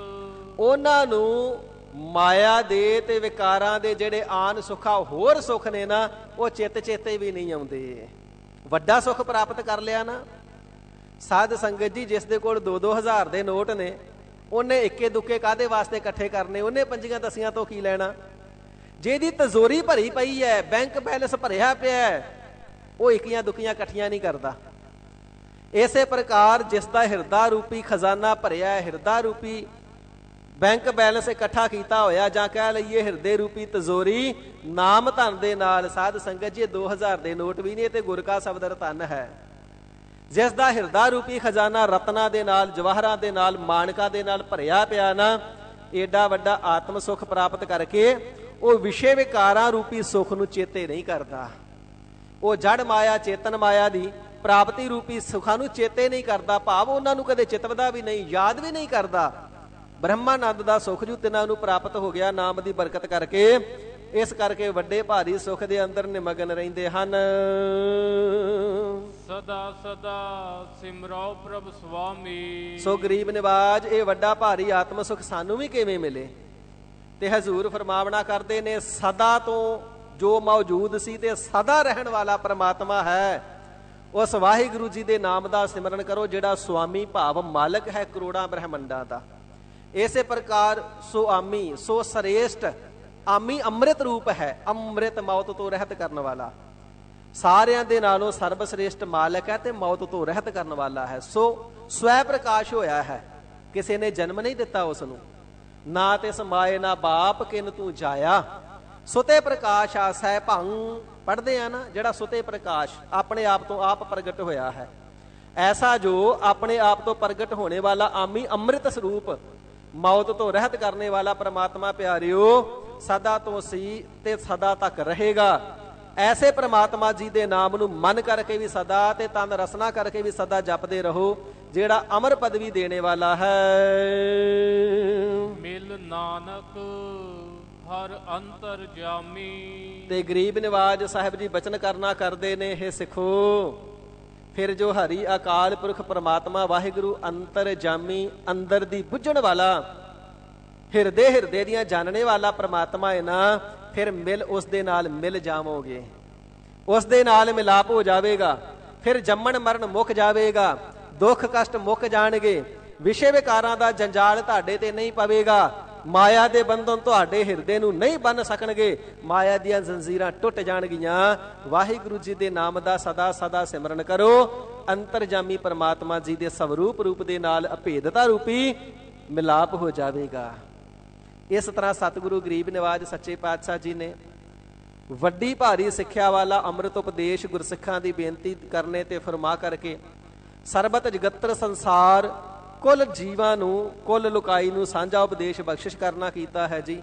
ਖੱਤਰੀ ਬ੍ਰਾਹਮਣ ਸੂਦ ਵੈਸ ਉਪਦੇਸ਼ ਚਹੁ ਵਰਨਾ ਕਉ ਸਾਂਝਾ। ਤੇ ਜਿਹੜੇ ਜਿਹੜੇ ਇਸ ਉਪਦੇਸ਼ ਨੂੰ ਕਮਾ ਲੈਂਦੇ ਨੇ, ਸੇਵਕ ਸਿੱਖ ਪੂਜਨ ਸਭ ਆਵਾਹੇ, ਸਭ ਗਾਵਾਹੇ ਹਰ ਹਰ ਊਤਮ ਬਾਣੀ। ਗਾਵਿਆ ਸੁਣਿਆ ਤਿਨ ਕਾ ਹਰ ਥਾਏ ਪਾਵਾਹੇ, ਜਿਨ ਸਤਿਗੁਰ ਕੀ ਆਗਿਆ ਸਤ ਸਤ ਕਰ ਮਾਨੀ। ਸਤਿਗੁਰੂ ਜੀ ਦੇ ਬਚਨਾਂ ਨੂੰ ਜਿਹੜੇ ਸਤ ਕਰਕੇ ਮੰਨਦੇ ਨੇ, ਗਾਵਿਆ ਸੁਣਿਆ ਥਾਂ ਪੈ ਜਾਂਦਾ। ਹਜ਼ੂਰ ਦੇ ਚਰਨਾਂ ਵਿਖੇ ਬੇਨਤੀ, ਕਲਗੀਧਰ ਸੱਚੇ ਪਾਤਸ਼ਾਹ ਜੀ ਤਖਤਾਂ ਤੇ ਸੁਭਾਏਮਾਨ ਹੋ। ਸ੍ਰੀ ਗੁਰੂ ਗ੍ਰੰਥ ਸਾਹਿਬ ਸੱਚੇ ਪਾਤਸ਼ਾਹ ਜੀ ਗੁਰਤਾ ਗੱਦੀ ਤੇ ਸ਼ੋਭਨੀ ਕੋ ਕਿਰਪਾਲਤਾ ਕਰਕੇ ਸਾਨੂੰ ਔਗਣੇ ਆਰਿਆਂ ਨੂੰ ਬਖਸ਼ ਲਵੋ। ਸਾਡੀਆਂ ਭੁੱਲਾਂ ਗਲਤੀਆਂ ਨੂੰ ਬਖਸ਼ ਲਵੋ। ਸਤਿਗੁਰੂ ਜੀ ਦੀ ਸਾਧ ਸੰਗਤ ਬਖਸ਼ਣ ਯੋਗਾ, ਕਿਰਪਾ ਕਰਕੇ ਬਖਸ਼ ਲੈਣਾ। ਅੱਗੇ ਵਾਸਤੇ ਸਮਤ ਬਖਸ਼ਣੀ।